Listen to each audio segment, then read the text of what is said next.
ಸಾಹಿತ್ಯ ಕಲೆಗಳಲ್ಲಿ ಆಸಕ್ತಿ ಇಲ್ಲದವನು ಪಶುವಿಗೆ ಸಮಾನವಂತೆ.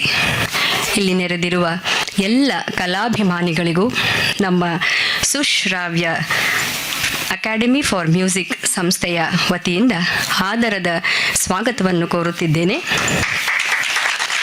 ವಿಶೇಷವಾಗಿ ನಮ್ಮ ಇಂದಿನ ಅತಿಥಿಯರಾದ ವಿದ್ವಾನ್ ಡಾಕ್ಟರ್ ಆರ್.ಕೆ. ಪದ್ಮನಾಭರವರಿಗೂ ಪ್ರೊಫೆಸರ್ ಶ್ರೀ ಹರಿದಾಸ್ ಭಟ್ಟರಿಗೂ ಆದರದ ಸ್ವಾಗತ. ಸುಶ್ರಾವ್ಯ ಅಕಾಡೆಮಿ ಫಾರ್ ಮ್ಯೂಸಿಕ್ ಸಂಸ್ಥೆಯು 2004ರಲ್ಲಿ ಆರಂಭಗೊಂಡಿತು. ಕೇವಲ 2 ವಿದ್ಯಾರ್ಥಿಗಳೊಂದಿಗೆ ಆರಂಭವಾದ ಈ ಸಂಸ್ಥೆ ಇಂದು ಸುಮಾರು 70 ವಿದ್ಯಾರ್ಥಿಗಳಿಗೆ ಸಂಗೀತ ಪಾಠವನ್ನು ಹೇಳಿಕೊಡುವಷ್ಟು ದೊಡ್ಡ ಸಂಸ್ಥೆಯಾಗಿ ಬೆಳೆದಿದೆ. ಹಾಗೆ ಭಾರತದಲ್ಲಷ್ಟೇ ಅಲ್ಲದೆ ದೇಶ ವಿದೇಶಗಳಲ್ಲಿಯೂ ಸಹ ಶ್ರೀಮತಿ ವಾಣಿ ಶ್ರೀಶರವರಿಗೆ ಶಿಷ್ಯರಿದ್ದಾರೆ. ಇದು ಅವರ ಗುರುಗಳಾದ ಆರ್.ಕೆ. ಪದ್ಮನಾಭರವರ ಆಶೀರ್ವಾದ ಎಂದು ಹೇಳಿಕೊಂಡಿದ್ದಾರೆ. ಈಗ ಮೊದಲಿಗೆ ನಮ್ಮ ಈ ಕಾರ್ಯಕ್ರಮವನ್ನು ದೀಪ ಬೆಳಗುವುದರ ಮೂಲಕ ಪ್ರಾರಂಭಿಸೋಣ. ನಮ್ಮ ಅತಿಥಿಯರಾದ ಆರ್.ಕೆ. ಪದ್ಮನಾಭ್ ಸರ್ ಅವರು ಹಾಗೂ ಪ್ರೊಫೆಸರ್ ಎ. ಹರಿದಾಸ್ ಭಟ್ಟರವರು ದಯವಿಟ್ಟು ದೀಪ ಬೆಳಗಿಸುವುದರ ಮೂಲಕ ನಮ್ಮ ಕಾರ್ಯಕ್ರಮವನ್ನು ಶುಭಾರಂಭಗೊಳ್ಳಬೇಕೆಂದು ಕೇಳಿಕೊಳ್ಳುತ್ತೇನೆ.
ಧನ್ಯವಾದಗಳು ಸರ್. ದೀಪ ಜ್ಯೋತಿ ನಮೋಸ್ತುತೆ. ಅಜ್ಞಾನವೆಂಬ ಕತ್ತಲಿನಿಂದ ಜ್ಞಾನವೆಂಬ ಬೆಳಕಿನೆಡೆಗೆ ಕರೆದೊಯ್ಯಬೇಕೆಂದು ದೇವಿ ಸರಸ್ವತಿಯಲ್ಲಿ ಪ್ರಾರ್ಥಿಸುತ್ತಾ ಈಗ ವಿಘ್ನ ನಿವಾರಕನಾದ ಗಣಪತಿಯನ್ನು ಆರಾಧಿಸುವ ಸಮಯ. ಪ್ರಾರ್ಥನೆ ವಾಣಿ ಶ್ರೀಶ ಮತ್ತು ಶಿಷ್ಯ ವೃಂದದವರಿಂದ DVG ಅವರ ಒಂದು ರಚನೆ ಇದೀಗ.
ವಾದಿರಾಜಗುರೂನ್ ವಂದೇ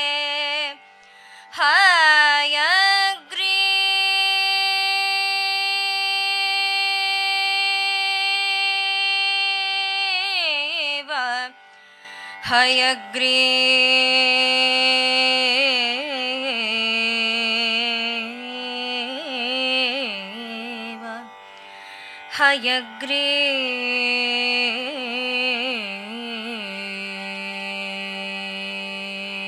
ಹಯಗ್ರೀವ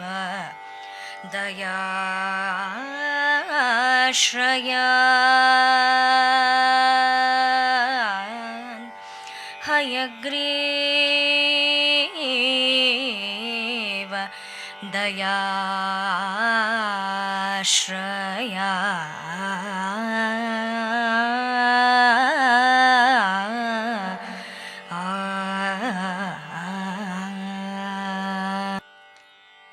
ಭುವನ ಗಣಪತೆ ಶಿವಚಿನ್ಮೂರ್ತೆ ಭುವನ ಗಣಪತೆ ಶಿವಚಿನ್ಮೂರ್ತೆ ಭುವನ ಗಣಪತೆ ಶಿವಚಿನ್ಮೂರ್ತೆ ಭುವನ ಗಣಪತೆ ಶಿವಚಿನ್ಮೂರ್ತೆ ಭುವನ ಗಣಪತೆ ಶಿವಚಿನ್ಮೂರ್ತೆ ಭುವನ ಗಣಪತೆ ಶಿವಚಿನ್ಮೂರ್ತೆ ಭುವನ ಗಣಪತೆ ಶಿವಚಿನ್ಮೂರ್ತೆ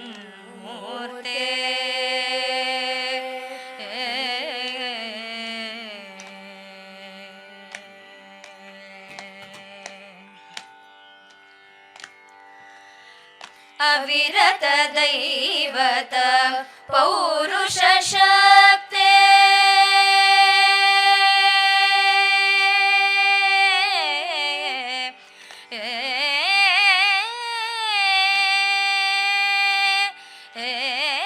ಅವಿರತ ದೈವತ ಪೌರುಷ ಶಕ್ತೆ ಅವಿರತ ದೈವತ ಪೌರುಷ ಶಕ್ತೆ ಅವಿರತ ದೈವತ ಪೌರುಷ ಶಕ್ತೆ ಅವಿರತ ದೈವತ ಪೌರುಷ ಶಕ್ತೆ ಅವಿರತ ದೈವತ ಪೌರುಷ ಶಕ್ತೆ ಅವಿರತ ದೈವತ ಪೌರುಷ ಶಕ್ತೆ ಸಕಲ ಕಲಾ ವಿಜ್ಞಾನ ಸ್ಫೂರ್ತೆ ಸಕಲ ಕಲಾ ವಿಜ್ಞಾನ ಸ್ಫೂರ್ತೆ ಭುವನ ಗಣಪತೆ ಶಿವಚಿನ್ಮೂರ್ತೆ ಭುವನ ಗಣಪತೆ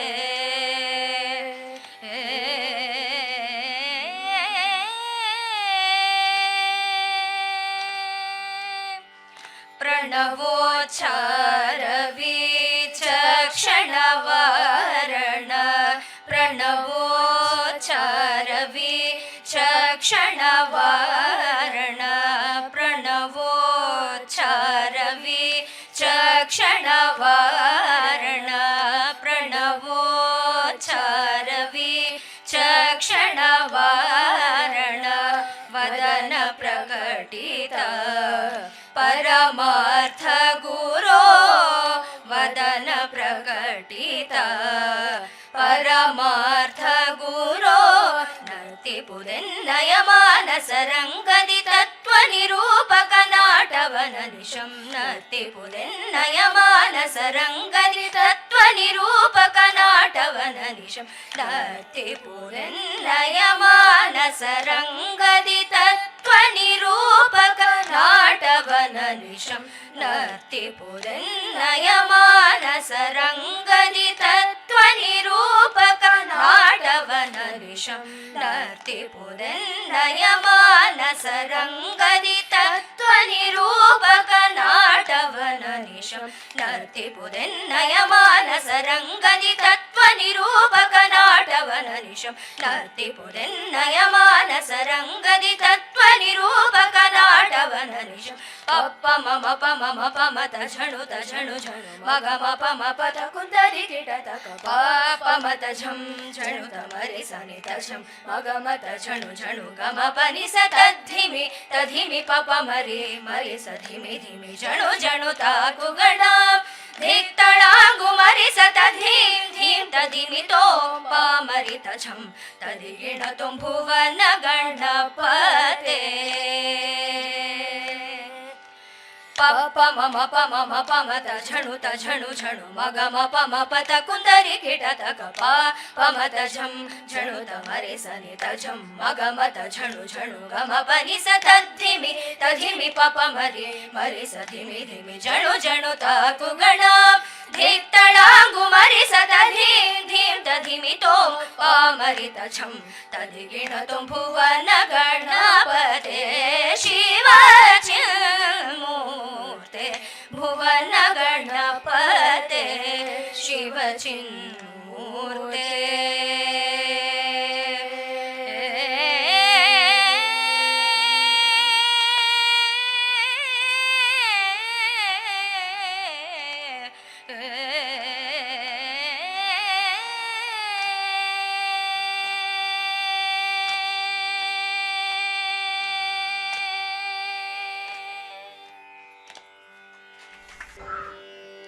ಈಗ ನಮ್ಮ ಸಂಸ್ಥೆಯ ಚಿಣ್ಣರಾದ ಆದ್ಯ, ಸ್ಮೃತಿ, ಅನಘ, ಶರ್ವಾಣಿ, ಮೀನಾಕ್ಷಿ, ಸೋನಾಕ್ಷಿ, ಅನ್ವಿತಾ, ಅನುಷ್ಕಾ, ಪ್ರಣತಿ, ಮಿತುಷ, ಅದಿತಿ, ಮೇಧಾ, ಸ್ವದಾ, ಪ್ರತೀಕ್ಷಾ, ಲಕ್ಷಣ, ಪ್ರಜ್ಞಾ, ದಕ್ಷತಾ ಹಾಗೂ ದಿವ್ಯಾ ಇವರಿಂದ ದೇವರ ನಾಮಗಳು ಪ್ರಸ್ತುತಪಡಿಸುವ ದೇವರ ನಾಮಗಳು ಹೀಗಿವೆ. ಮೊದಲಿಗೆ ಗಜಮುಖ ವಂದಿಸುವೆ, ವಾದಿರಾಜರ ಒಂದು ರಚನೆ, ಮಾಯಾಮಾಳವಗೌಳ ರಾಗ, ಸಂಗೀತ ಸಂಯೋಜನೆ ಆರ್.ಕೆ. ಪದ್ಮನಾಭ್ ಸರ್ ಅವರದು. ಎರಡನೆಯದು ಒಂದೇ ಮನದಲ್ಲಿ, ಪುರಂದರದಾಸರ ರಚನೆ, ಹಿಂದೋಳ ರಾಗ, ಆದಿತಾಳ, ಸಂಗೀತ ಸಂಯೋಜನೆ ಆರ್.ಕೆ. ಪದ್ಮನಾಭ್ ಸರ್ ಅವರದು. ಮುಂದಿನದು ನಿಲ್ಲೆ ನಿಲ್ಲೆ ಕೊಲ್ಲಾಪುರ ದೇವಿ, ರಚನೆ ಹರಪ್ಪನಹಳ್ಳಿ ಭೀಮವ್ವ ಅವರದು, ಭೂಪ್ರಾಗ, ತ್ರಿಶ್ರ ನಡೆ. ತಾರಕ್ಕ ಬಿಂದಿಗೆ, ಪುರಂದರದಾಸರ ಒಂದು ರಚನೆ, ತಿಲಾಂಗ್ ರಾಗ, ತ್ರಿಶ್ರ ನಡೆ, ಸಂಗೀತ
ಹಲೋ. ಈಗ ತಾನೇ ಸಂಗೀತ ಕ್ಷೇತ್ರದಲ್ಲಿ ಕಣ್ಣು ಬಿಡುತ್ತಿರುವ ಈ ಪುಟ್ಟ ಪುಟ್ಟ ಮಕ್ಕಳಿಗೆ ನಿಮ್ಮ ಚಪ್ಪಾಳೆಯೇ ಪ್ರೋತ್ಸಾಹ. ದಯವಿಟ್ಟು ಜೋರಾಗಿ ಇನ್ನೊಮ್ಮೆ ಚಪ್ಪಾಳೆ.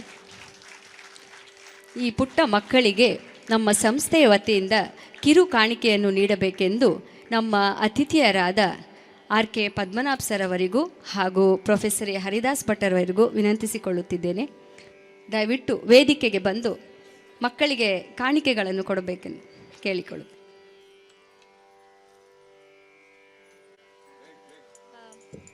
ಹೆಸರನ್ನ ಹೇಳ್ತೇನೆ. ಸಂಯುಕ್ತ. ಮೊದಲು ಅಲ್ಲಿ ಸೆಂಟರ್ಗೆ ಹೋಗ್ಬಿಡಿ ಸರ್, ಅವರೇ ಬರ್ತಾರೆ. ಸಂಯುಕ್ತ, ಮೀನಾಕ್ಷಿ, ಈ ಕಡೆ ತಿರ್ಕೋ, ಅಲ್ಲಿ ಕಾಣಿಸೋ ಥರ ತಿರ್ಕೋ. ಸ್ಮೃತಿ, ಹಾಂ,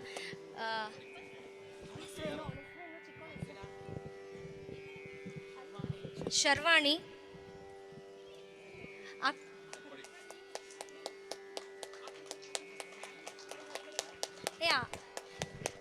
ದಯವಿಟ್ಟು ಸ್ಟೇಜ್ ಕಡೆ ಪೋಸ್ ಮಾಡಿ, ಕಾಣಿಸ್ತಾ ಇಲ್ಲ ಅಲ್ಲಿ ಫೋಟೋಗ್ರಾಫರ್ಗೆ ಮಕ್ಕಳೆಲ್ಲರೂ.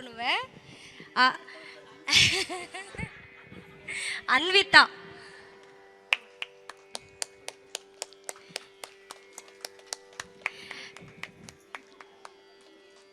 ಪ್ರಣತಿ,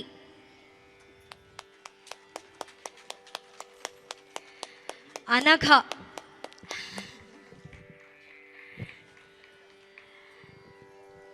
ಸ್ವಧಾ,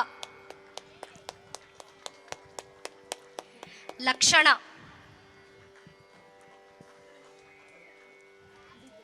ಮಿತುಷ, ದಕ್ಷತಾ, ಪ್ರತೀಕ್ಷಾ,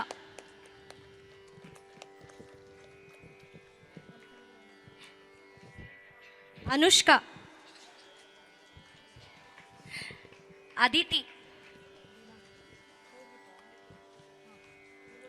ಪ್ರತೀಕ್ಷಾ, ದಿವ್ಯಾ, ಅದಿತಿ, ಮೇಧಾ, ಅಲೀನಾ,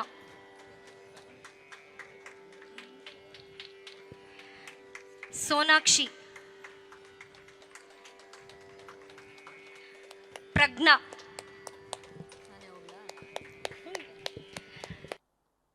ಆದ್ಯ. ಅತಿಥಿಗಳಲ್ಲಿ ಇಬ್ಬರಾದ ಗುರುಪ್ರಸಾದ್ ಸರ್ ಮತ್ತು ವಾಣಿಶ್ರೀ ಮ್ಯಾಮ್ ಈಗ ತಾನೇ ಆಗಮಿಸಿದ್ದಾರೆ.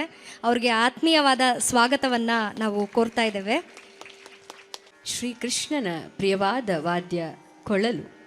ಅಂತಹ ಕೊಳಲು ಗಾನ ಕೇಳುವ ಸಮಯವಿದು. ಈಗ ಕೊಳಲು ವಾದನದಲ್ಲಿ ಮಾಸ್ಟರ್ ಸಮರ್ಥ ಹಾಗೂ ಅವರಿಗೆ ಸಹಕಾರವಾಗಿ ಮೃದಂಗದಲ್ಲಿ ಪ್ರಪಂಚನ.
ಹಲೋ. ಅದ್ಭುತವಾಗಿ ಪ್ರದರ್ಶನ ನೀಡಿದ ಸಮರ್ಥ ಮತ್ತು ಪ್ರಭಂಜನವರಿಗೆ ಇನ್ನೊಮ್ಮೆ ಜೋರಾದ ಚಪ್ಪಾಳೆ. ದಯವಿಟ್ಟು ಸಭಿಕರಲ್ಲಿ ವಿನಂತಿ, ಮಕ್ಕಳಿಗೆ ಚಪ್ಪಾಳೆಯೇ ಪ್ರೋತ್ಸಾಹ. ಜೋರಾಗಿ ಚಪ್ಪಾಳೆ ಹೊಡೆದು ಮಕ್ಕಳನ್ನು ಪ್ರೋತ್ಸಾಹಿಸಬೇಕೆಂದು ಕೇಳಿಕೊಳ್ಳುತ್ತೇನೆ.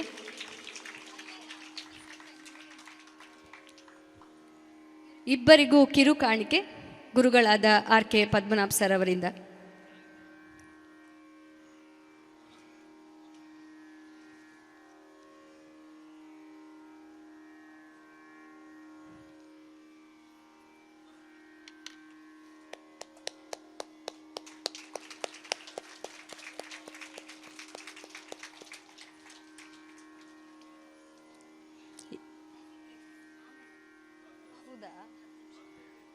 ಈಗ ಒಂದು ಚಿಕ್ಕ ವಿರಾಮ ತೆಗೆದುಕೊಳ್ಳೋಣ. 10 ನಿಮಿಷಗಳ ನಂತರ ಮತ್ತೆ ಭೇಟಿಯಾಗೋಣ. Namaskaram. This is Padma Shri. I've been learning under Vani ma'am from past 2.5 years now. When you start learning as an adult, you have a lot of apprehensions, hesitation as to whether you can hit the right note at all, whether you can get it right. But training under her, she is extremely patient in the sense that she repeats multiple times until you hit the right note, until you get it right, and that kind of helped me continue music classes. And when it comes to explanations about philosophy behind the composition, or even the history about the composer, the raga, the classifications of the ragas, each class is such an enriching experience. And her methodology, vocal exercises, even introduction to ragas, like how it moves from one note to another note, whether it glides, whether you hit the straight note, all those things, the details, the clarity with which she explains is very important, and I'm really it's such a rewarding experience to be in class, and I have learned quite a lot in these past years, and I'm really grateful for that. Thank you. ನಮಸ್ಕಾರ. ಸುಶ್ರಾವ್ಯ ಸಂಗೀತ ಶಾಲೆಯ ವಾರ್ಷಿಕೋತ್ಸವದ ಶುಭಾಶಯಗಳು. ನನ್ನ ಹೆಸರು ದೀಪ್ತಿ ಹಾಗೂ ಇವಳು ನನ್ನ ಮಗಳು ದಿಶಾ. ನಾವು ಸಿಡ್ನಿ, ಆಸ್ಟ್ರೇಲಿಯಾದಲ್ಲಿ ವಾಸವಾಗಿದ್ದೀವಿ. ನನ್ನ ಮಗಳಿಗೆ ವಾಣಿಯವರು ಸುಮಾರು 3.5 ವರ್ಷದಿಂದ ಸಂಗೀತ ಪಾಠ ಮಾಡ್ತಾ ಇದ್ದಾರೆ. ನನ್ನ ಮಗಳು ಸಂಗೀತಾಭ್ಯಾಸ ಶುರು ಮಾಡಿದ ಸಂದರ್ಭದಲ್ಲಿ ಅವಳಿಗೆ ಶಾಸ್ತ್ರೀಯ ಸಂಗೀತದ ಪರಿಚಯವೇ ಇರಲಿಲ್ಲ. ಅವಳ ವಯಸ್ಸಿಗೆ ತಕ್ಕಂತೆ ಅವಳಿಗೆ ಅರ್ಥ ಆಗೋ ರೀತಿಯಲ್ಲಿ ಪಾಠ ಮಾಡ್ತಾ ನಮ್ಗೆ ಬಹಳ ಸಮಾಧಾನ ಆಗೋ ರೀತಿಯಲ್ಲಿ ಅವಳ ಕಲಿಕೆ ಈಗ ಮುಂದುವರೆದಿದೆ. ಆನ್ಲೈನ್ ಕ್ಲಾಸಸ್ಗಳಲ್ಲಿ ಮಕ್ಕಳ ಮನಸ್ಸು ಅರ್ಥಕೊಂಡು, ಅವರ ಮನಸ್ಥಿತಿ ಅರ್ಥ ಮಾಡಿಕೊಂಡು, ಪ್ರೀತಿಯಿಂದ ಮಾತಾಡಿಸಿ ಓಲಾಯಿಸಿ ಪಾಠ ಮಾಡೋದು ನಮ್ಗೆ ಬಹಳ ಸಂತೋಷದ ವಿಷಯ. ಮಕ್ಕಳಿಗೆ ತುಂಬಾ ಪ್ರೋತ್ಸಾಹ ನೀಡ್ತಾರೆ, ಅವರಿಗೆ ಬಗೆ ಬಗೆಯ ರೀತಿಯಲ್ಲಿ ಅರ್ಥವಾಗುವಂತೆ ಪಾಠ ಮಾಡ್ತಾರೆ. ವಾಣಿಯವರು ಬಹಳ ತಿಳಿದವರು. ಸಂಗೀತದಲ್ಲಿ ಹಾಗೂ ಸಂಗೀತ ಹೇಳ್ಕೊಡುವುದರಲ್ಲಿ ಅವ್ರಿಗೆ ತುಂಬಾ ಆಸಕ್ತಿ ಇದೆ. ಅವರ ಸಾಧನೆಗೆ ದೇವರು ಆಶೀರ್ವದಿಸಲಿ ಎಂದು ಆಶಿಸುತ್ತೇವೆ. ಧನ್ಯವಾದಗಳು. ಎಲ್ಲರಿಗೂ ನಮಸ್ಕಾರ. ನಾನು ಅನುರಾಧ ರಾಘವೇಂದ್ರ. ನನ್ನ ಮಕ್ಕಳು ಸುಶ್ರಾವ್ಯ ಅಕಾಡೆಮಿ ಫಾರ್ ಮ್ಯೂಸಿಕಲ್ಲಿ ವಾಣಿ ಶ್ರೀಶ್ ಅವ್ರ ಹತ್ರ ಕಲಿತಾ ಇದ್ದಾರೆ. ಶ್ರೀಮತಿ ವಾಣಿಯವರು ತುಂಬ ಚೆನ್ನಾಗಿ ಹಾಡು ಹೇಳ್ಕೊಡ್ತಾ ಇದ್ದಾರೆ. ನನ್ನ ಮಕ್ಕಳಿಗಿಂತ ಜಾಸ್ತಿ ನನಗೆ ತುಂಬ ಖುಷಿ. She is A very good singer as well she is A very good teacher also. ಮಕ್ಕಳ ಥರ ಅವ್ರ ಜೊತೆನೇ ಇದ್ಕೊಂಡು ಅವ್ರ ಥರನೇ ಬಿಹೇವ್ ಮಾಡಿಕೊಂಡು ಅಲ್ಲೇ ತಿಡ್ತಾ ಹಾಡು ಹೇಳ್ಕೊಡ್ತಾ ತುಂಬ ಚೆನ್ನಾಗಿ ಮಕ್ಕಳನ್ನ ಟ್ರೈನ್ ಮಾಡ್ತಾ ಇದ್ದಾರೆ. And as A parent I am happy. And ಅವರು ಮಕ್ಕಳಿಗೆ ಒಳ್ಳೆ ಥರದಲ್ಲಿ ಒಂದು ಪ್ಲ್ಯಾಟ್ಫಾರ್ಮ್ ಕೂಡ ಮಾಡಿಕೊಡ್ತಾ ಇದ್ದಾರೆ. ನಾವೆಲ್ಲ ಆದರೆ ಮಕ್ಕಳಿಗೆ ಹಾಡಲಿಕ್ಕೆ ಒಂದು ಸ್ಟೇಜು, ಒಂದು ಜಾಗ ಎಲ್ಲರೂ ಹುಡುಕ್ತೀವಿ 4 ಜನರ ಮುಂದೆ ಪರ್ಫಾರ್ಮ್ ಮಾಡೋದಕ್ಕೆ.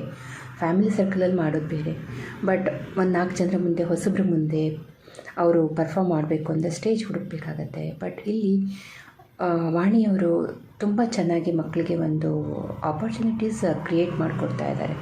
ಮಕ್ಕಳಿಗೆ ತಾವಾಗಿಯೇ ವಾರ್ಷಿಕೋತ್ಸವದಲ್ಲಿ ಪ್ರತಿ ಮಕ್ಕಳಿಗೂ ಕೂಡ ಗ್ರೂಪಲ್ಲಿ ಅಥವಾ ಒಂಟಿಯಾಗಿ ಅಥವಾ ಡ್ಯುಯೆಟ್ ಆಗಿ ಮಕ್ಕಳಿಗೆ ತಾವಾಗೇ ಹಾಡಲಿಕ್ಕೆ ಒಂದು ಎಂಕರೇಜ್ ಮಾಡಿ ಅವ್ರನ್ನ ಟ್ರೈನ್ ಮಾಡಿ ಸ್ಟೇಜಲ್ಲಿ ಪರ್ಫಾರ್ಮ್ ಮಾಡಲಿಕ್ಕೆ ಹೇಳ್ತಾರೆ. ಅದ್ರ ಜೊತೆಗೆ ಬೇರೆ ಬೇರೆ ಕಡೆ ಕಾಂಪಿಟೇಷನ್ಸು ಕೂಡ ಮಕ್ಕಳಿಗೆ ಕಳಿಸ್ತಾರೆ. ಸೊ ಮಕ್ಕಳು ತುಂಬ ಚೆನ್ನಾಗಿ ಹಾಡ್ತಾರೆ. ಇದು ನನ್ನ ಮಕ್ಕಳು ಅಂತ ನಾನು ಹೇಳ್ತಾ ಇಲ್ಲ, ನನ್ನ ಮಕ್ಕಳು 7-8 ವರ್ಷದಿಂದ ಕಲಿತಾ ಇದ್ದಾರೆ. ಹೊಸದಾಗಿ ಬಂದಿರೋ ಮಕ್ಕಳು ಕೂಡ ಅವ್ರು ಪರ್ಫಾರ್ಮ್ ಮಾಡೋದು ಇದೆಲ್ಲ ನೋಡಿದಾಗ ನಮಗೆ ಒಂದು ಖುಷಿ ಅನಿಸುತ್ತೆ. ಮಕ್ಕಳು ಕಲಿತಾ ಇದ್ದಾರೆ, ಎಷ್ಟು ಚೆನ್ನಾಗಿ ಟ್ರೈನ್ ಮಾಡ್ತಿದ್ದಾರೆ ವಾಣಿಯವರು ಅನ್ನೋದು ನಮಗೂ ಖುಷಿ ಆಗುತ್ತೆ. And Vani is a very good singer, no doubt about it. And ಮಕ್ಕಳು ಕೂಡ ಎಲ್ಲರೂ ತುಂಬ ಚೆನ್ನಾಗಿ, ಮೊನ್ನೆಗ ವಾರ್ಷಿಕೋತ್ಸವ ಆಯಿತು, ಸುಶ್ರಾವ್ಯ ಅಕಾಡೆಮಿ ಫಾರ್ ಮ್ಯೂಸಿಕ್ದು RKP ಸರು ಬಂದಿದ್ದರು.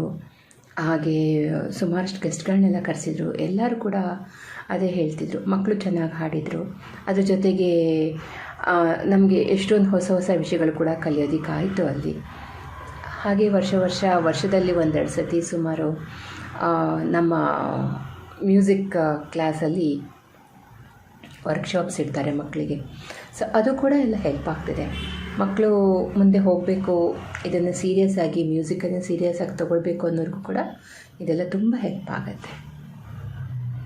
ಹಾಗೆ ಆಲ್ ದ ಬೆಸ್ಟು ವಾಣಿ ಅವರಿಗೆ ಹಾಗೂ ಮಕ್ಕಳಿಗೆ ಕೂಡ. Thank you. ನಮಸ್ಕಾರ, ನನ್ನ ಹೆಸರು ಶ್ರುತಿ ಭಟ್. ನನ್ನ ಮಗಳು ವೈಭವಿ ಭಟ್ ಶ್ರೀಮತಿ ವಾಣಿ ಶ್ರೀಶಾ ಅವ್ರ ಹತ್ರ ಸಂಗೀತ ಸೀನಿಯರ್ ಅಭ್ಯಾಸ ಮಾಡ್ತಾ ಇದ್ದಾಳೆ. ಸುಶ್ರಾವ್ಯ ಅಕಾಡೆಮಿ ಫಾರ್ ಮ್ಯೂಸಿಕ್ಕಲ್ಲಿ ಹೇಳ್ಕೊಡ್ತಿರುವ ಶ್ರೀಮತಿ ವಾಣಿ ಅವರು ಸುಶ್ರಾವ್ಯವಾಗಿ ಹಾಡೋದಷ್ಟೇ ಅಲ್ಲದೆ ಮಕ್ಕಳಿಗೆ ತುಂಬ ಸರಳವಾಗಿ, ಸ್ಪಷ್ಟವಾಗಿ ಮತ್ತು ಸುಲಭವಾಗಿ ಪಾಠಗಳನ್ನ ಹೇಳ್ಕೊಡ್ತಾ ಇದ್ದಾರೆ.